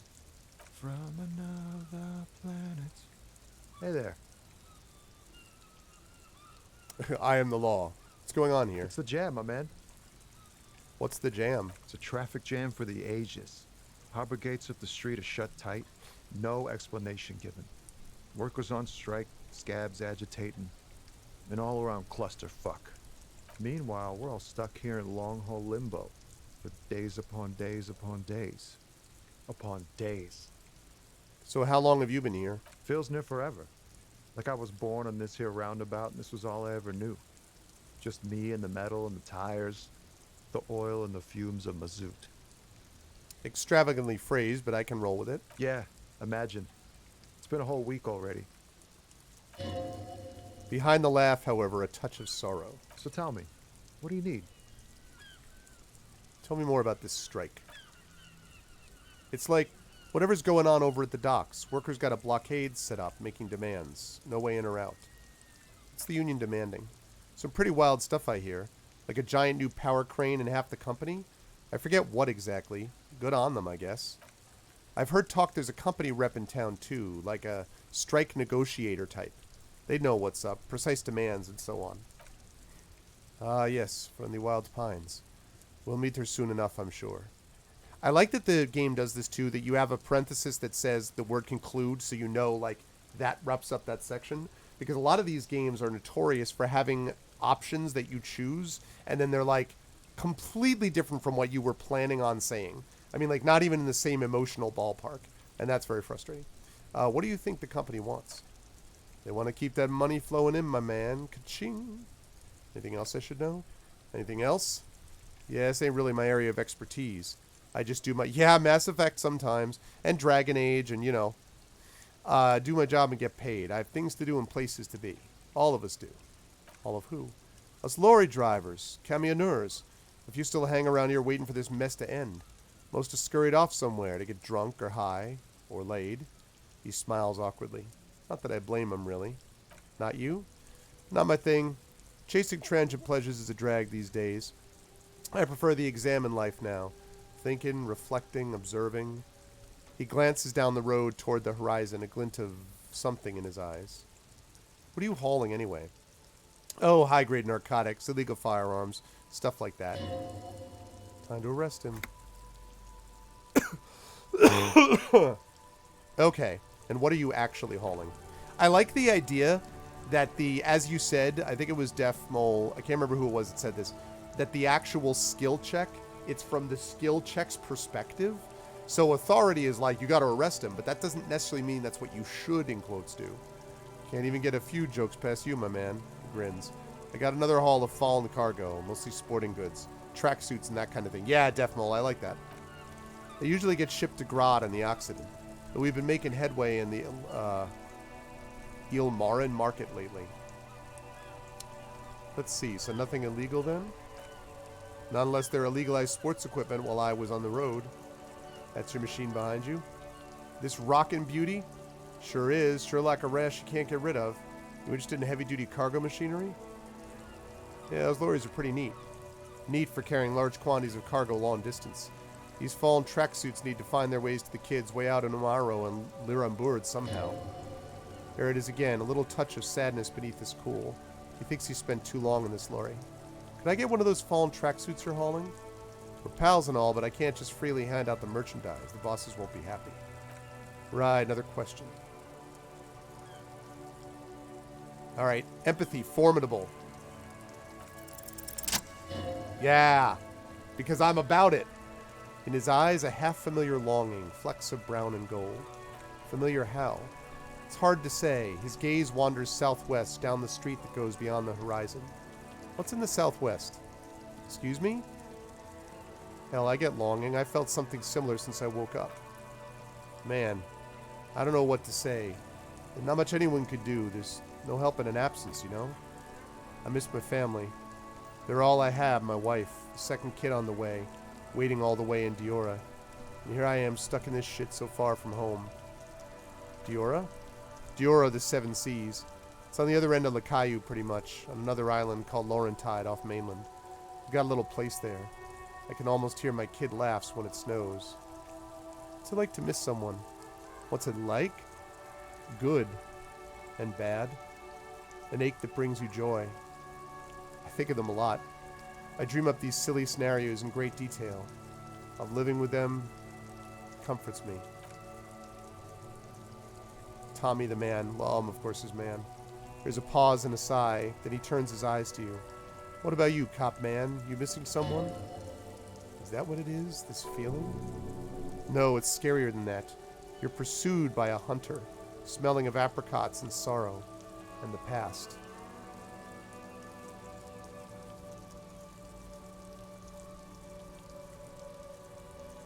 I miss someone, but I don't know who it is. I feel for you, my friend. It's bad enough to know who you miss. Missing like that doesn't feel like it has much of an upside. But thanks for this. It's nice to talk to someone, and I know it wasn't easy to ask. I hope you find your way through your own troubles. Know anything about the dead man? The one hanging behind the hostel there? He ain't one of us drivers, I know that. All accounted for. Otherwise, I haven't really asked about that. Been wasting time right here. Keep him busy. It's easy to see he's telling the truth. He's kept his nose out of the dark stuff. Busy with what? Analyzing the fundamental structure and psychological conditions of being stranded in the midst of a sea of motor lorries and their sad, despondent chauffeurs. And your conclusion? A sense of surprise there ain't more bodies hanging from more trees. I'm good for now. Good talk. Won't be a stranger. That was cool. That's cool. I dig it. That went well. Alright, let's go up here. Talk to this person. DRCM in Martinez. What can I help you with? You sound surprised. We don't see a lot of police around here. That's all. I have some questions for you. Of course. What can I help you with? Who are you exactly? Me? I'm just a gardener. Cool. And what are you doing here? I'm working? Working on what? I have a greenhouse in the yard there. I'm trying to get some work done. There's discomfort. She stops mid-sentence. Go on, it's okay. As you probably know, there's a corpse hanging from a tree there. It smells pretty bad, so I have to take breaks. Don't worry, miss. We're here to clean it up. You can get to work soon. Thank you. My head is about to explode from all the salts I've had to inhale. Need directions. Where to? The corpse. Where is it exactly? It's there. She points north. In the yard, right through the hole in the fence. Where am I? Just tell me where we are, okay? We're in Martinez, sir. This intersection is called Roundabout North, I think. What's up in the north? There's the pier, the Cape Side apartment buildings, some more tenements. Not a lot, really. It's in the east. The harbor gates, some kind of commotion, I think. I don't follow the local politics. A fruit store, too. It's in the south. Some shops and a bridge. The canal bridge leads to the coast, but it's broken, I think. Some kind of accident, probably. It's on the other side of the canal. Just coast. There's a little fishing village there and the fish market, but that got closed down ages ago. What about the west? She looks at the water, squinting. It's just water. No, actually, I think they call it the Martinez Inlet. There's some islands in the bay, but they're hard to reach. Thanks, that's all for now. What is this fuck the police business? Excuse me? The street sign says fuck the police. Oh? Well, I didn't write it there. I'm just sitting here. What about the other sign? Pigs go home. Where are these pigs? I don't know anything about that either. As I said, I didn't write it. Pig is a widely used term for members of the police. It's not loving. Even if she didn't write it, she should clean it. No. I have a feeling I'm going to be ignoring authority a lot. It's alright, I'm just asking. Okay.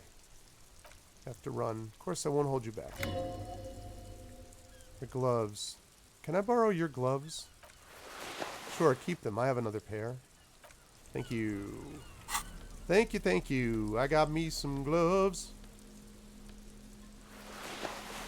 Yeah. +1 interfacing. Yeah, that's what I'm talking about.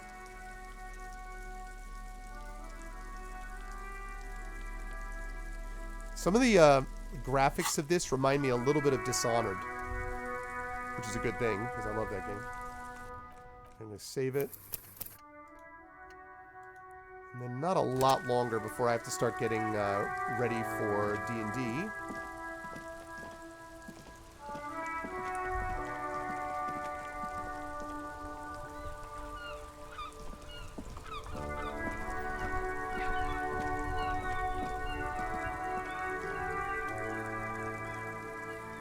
Okay, white livery brand number 57. Vapor emanates from the large engine in the back of the vehicle that hasn't had time to cool off yet. This must be the infernal machine that tore you from oblivion. Alright, I'm going to leave because I don't want to deal with that right now. Castle Ravenloft, aha! I want to find that body. Bottles inside. Rue de Cinq-Islin. What nationality is the company that did this? Is this a French company? Electronic doorbell, matrix of push buttons. Oh my god, look at all this.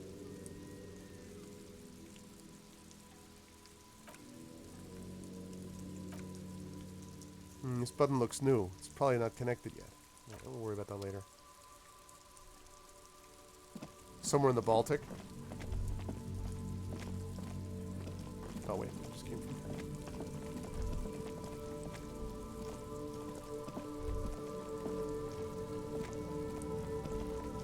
You doing here, kid? Kono's got this!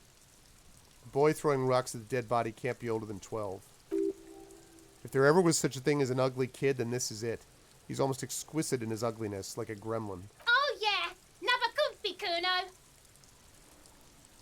Hey kid, a word. Police business. Right in the dick, Kuno. Get him right in the dick. Love it in the dick!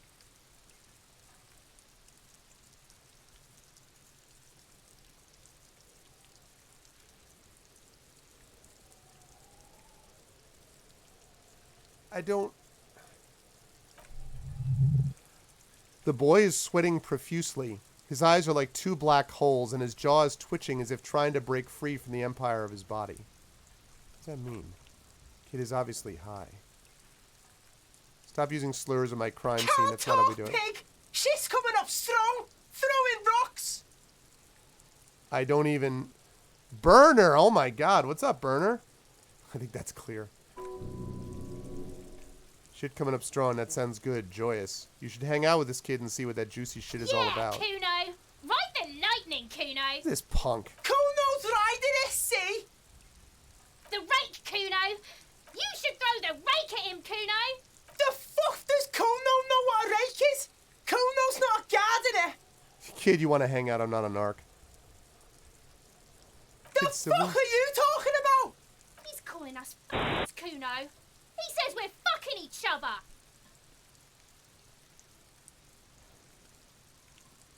We shouldn't do anything. I don't tempt such forces. What You will forces? see. Questions for you. Alright, entertain the Kuno. Show me what you got. What you got there? What you got, huh? Show me what you got. The body. Actually, you know what? Who the hell's Kuno? Kuno's Kuno, pig! So you refer to yourself in the third person? Fuck you calling a third person? Kuno's the fucking first person! He looks slightly confused but proud he came up with that retort. But right as he's getting distracted, you hear a malevolent hiss from behind the fence. Watch out, Kuno! He's trying to fiddle you! He's gonna put his hands on you! What is this obsession? The thing behind the fence starts squealing, shrill and violent like a fire alarm. The sound gets louder as the kid shouts at the windows overlooking the yard. Help! Pig's got Kuno! Help! Rape! Help! He's got the Kuno! Help!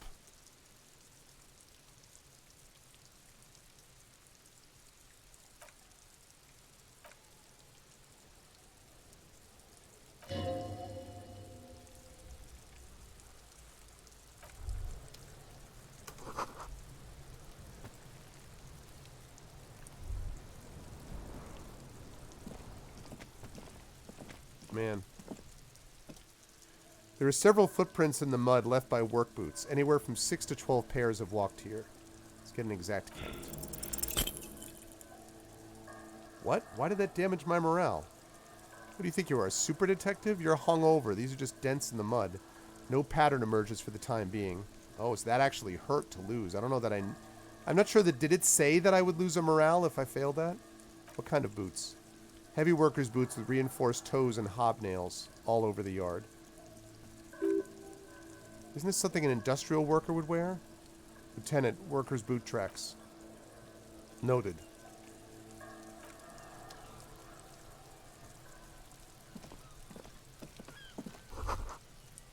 This ladder is rickety but still climbable. Ladders for kids, it wouldn't hold the weight of a grown man. Corpse looks at you with bulging wide eyes. What's up, big boss? Been dealing with a lot. Car accident, learning how PCs work, to work being extremely bipolar. So you got a lot going on. Holy cow, Burner. Do you feel like you're starting to get through some of these? I don't mean get through them like they're all fixed, but I mean, are you starting to address them in a way that you like? You know what I'm saying?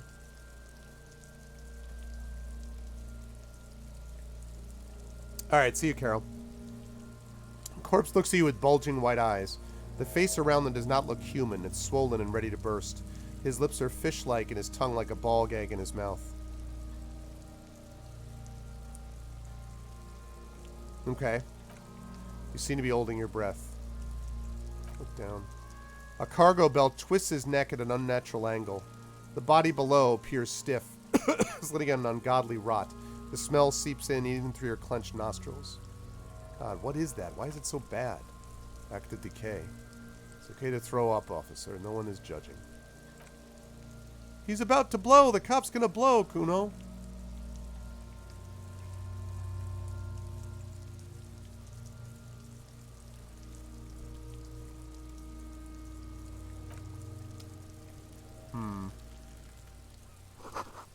Someone is trying to grow herbs in this greenhouse. That's good. And I got a healing item. And money.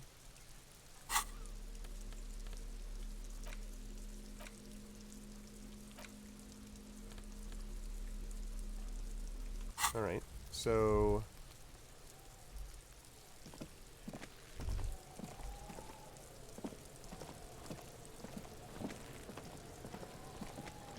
Actually, wait, I'm gonna, just in case, I want to save this. I'm gonna talk to the kid. And that other playing, and then I gotta start wrapping up here. Yeah, exactly. Exactly. Aaron. Kuno, the pig's getting pretty close to me. Come to snuff my shit out, I think. Looks like it's time for me to go, Kuno. Pig's come to take me in. I just want to ask you some questions. I'm going away for a long, long time, Kuno. Going away for life. What's going on there? Fuck are you trying to pull, pig? What are those strange words you use, girl? I come from the woods, Kutavitu. You don't want to go there with me. You don't want to see what I've seen. Don't be traumatizing here! Get the fuck out of here!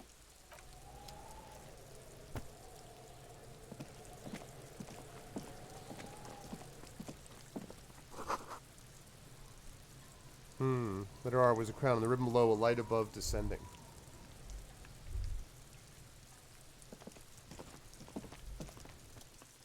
This trash container is locked. The sliding lid is a padlock that says whirling in rags. There's something in here, not necessarily connected to the case, but still. Why am I looking at you, trash container? You're just a trash container. Well, it is a container. Maybe you're prioritizing it? Tenna, what do you think could be in there? Trash? Food waste from the cafeteria? They lock these containers to keep the derelicts from flocking in. Could be evidence, too. Yes, I feel like there's something in there. What do you mean, feel? It's just a hunch. Maybe someone threw something in there? How do we get the lock open? We try using a pry bar. There's one in my motor carriage. Or, Lieutenant? I've asked for a key from the manager of the Whirling in Rags. He probably has one. Alright, so we got the container.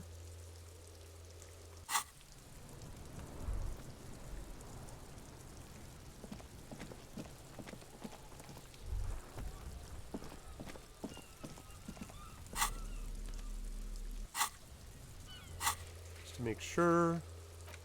Inspect victim's body. Gonna need obviously something to do that. Winch mechanism has been oxidizing for some years. There's a lot to investigate. Can I not get through there?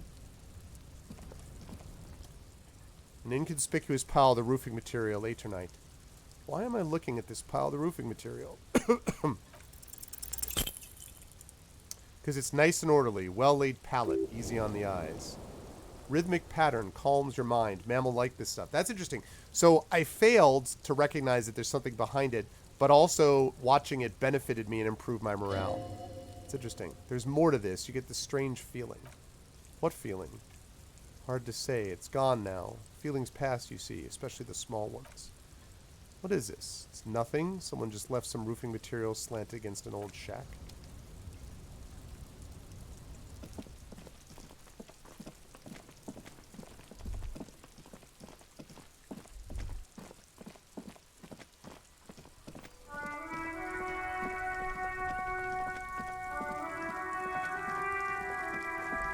Interesting, this music.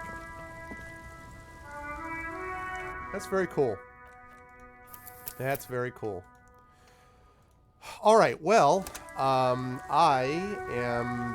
think this is very cool, and this is a game that I will absolutely come back to. I was thinking of coming back to it anyway. There we go.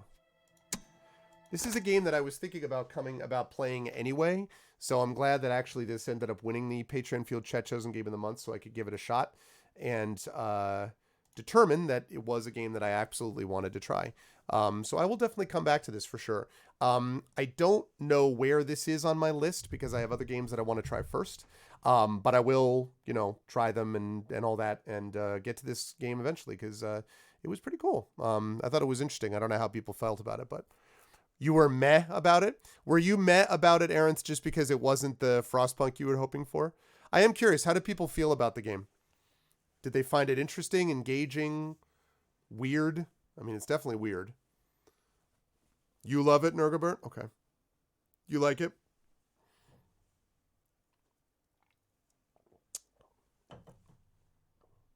Yeah, I mean, I can see that it's an acquired taste. It's not Darth Stranding. Yes, that's true. Yeah, I mean, well, the reason my voice is a little ragged is because I have a cold, but that would be rough. It's definitely unique. It's weird. It's way weird. Yeah, it's very weird. But it's weird in the way that Torment was. And again, Planescape Torment is one of my favorite games. It's interesting to me to play through that weirdness if you just kind of if you just kind of go with it. If you're just kind of like, you know what, this is a game that I just am going to accept that it's weird and kind of go with that. That can kind of, I think, be interesting when you're in that sort of an environment. But again, it's not for everybody, and I will definitely have to think about going down the line what I think about games of this kind, because there is a danger in playing a game like this that you're going to get, a dedicated group of like a very small percentage of people that are really want you to play it, and then the rest of the people are like, so we'll see. But I think it'd be interesting to see. The intro can be off-putting, yeah. I think it'll be interesting to see how the game goes a little bit, but it's definitely the kind of game that I'll return to. I can imagine myself returning to it down the line, so we will see. But I've got to go get ready now because at 4 p.m. we have got D&D with GOG Storm King's Thunder.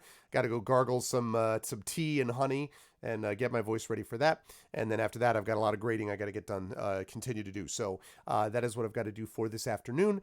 I will be back to you folks on Friday evening on this channel. I'll be back on Friday evening with some awesome Neverwinter Nights, Tyrants of the Moon Sea, and then I believe Saturday is my mini marathon session of The Legend of Zelda HD, Wind Waker HD, as we continue. We're in the home stretch of that game, so as we are continuing with that.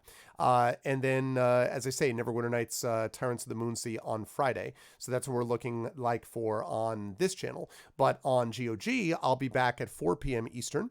It is right now 3:17, so about 40 minutes from now, 45, 43 minutes, I guess. I will be back and doing some awesome stuff over there. So I hope you will stop by and join me there. And I hope you will also support the stream in the ways that I have previously mentioned. So if you haven't done so already, please consider checking out the YouTube with !ArvTube, Discord with !ArvCord, Twitter with !ArvTweets. Thank you very much, Chatter. Please consider checking out the website at arvanellarun.com and make sure to check out the website. I think I said that, arvanellarun.com. Also on the financial side of things, please check out the shop, the merchandise area with !Arv shop. You can get some cool shirts and bandanas and hoodies and mouse pads and all that kind of good stuff there with Infinity and Beyond merchandise and also Adventures of Middle-earth stuff as well, and hopefully soon Esper Genesis stuff too. You missed most of the stream. I hope the roofer was doing some good nonetheless, Coven, so I hope that was the case. And then on the financial side, besides that, we've got the Patreon, !Arvtreon, really trying to get that moved up because it says 302. In practice, it's more like 170 that I'm getting, 165, 170 or so that I'm getting after fees and various things every month. So that's kind of, that's not as high as I'd like it to be. The sub button is definitely working well too. We have like 48, 49 subs. So thank you for those of you who jumped on board. Thank you to Kerflop for gifting a sub to Aaron. Thank you for those of you who resubbed today. I really do appreciate it. And please consider jumping on board to support because that makes a difference as well. Otherwise, please just continue to support the channel. If remember, as a reminder to everybody, don't forget that December 6th, Friday, December 6th, I have a major announcement coming that has some channel implications, but is definitely important for a project that I'm doing, which has publishing and other implications. So you will not want to miss that. That'll be Friday evening. And last but certainly not least, also remember, I wanted to mention to everybody, please make sure to check out your channel notifications.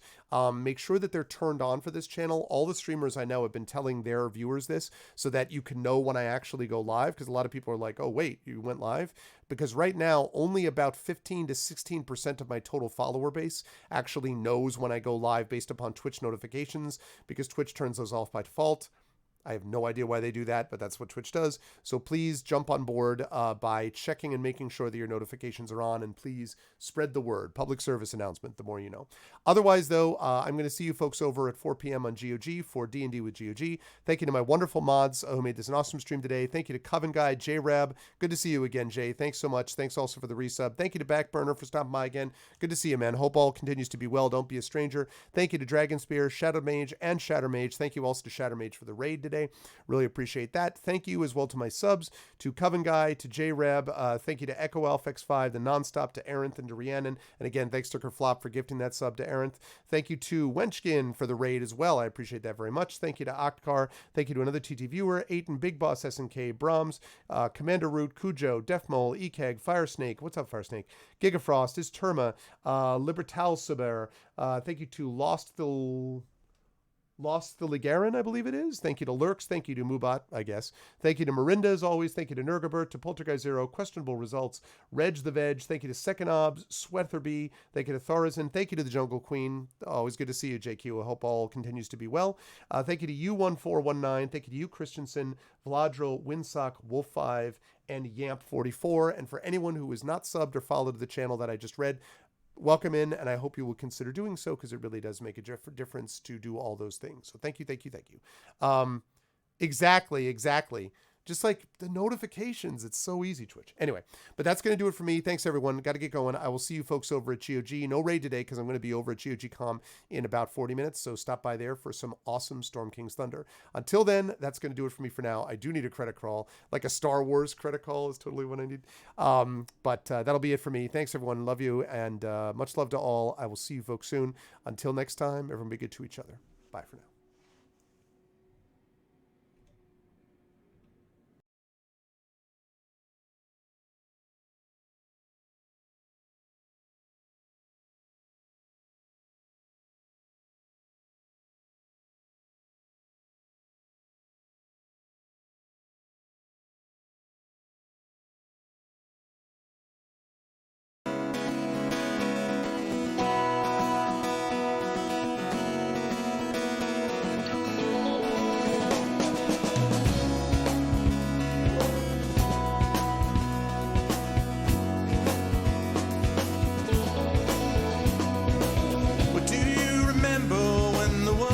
Fresh and new, when it all seemed clear to you, when your aim was straight and true. Were your mind untroubled by the questions in the dark, content to play your part, open pathways to your heart? Were your life untainted by a host of broken dreams, when all your acts were queens, understood all that it means? Could you have understood the way your life was bound? Did you ever wonder how you got from there to now? Oh, yes, you're gonna fly away from here, where the sky grows more clear, and your problems disappear, drift away down below. Watch them go down to your friends, where the trouble never ends, and there's always just one more day left to go.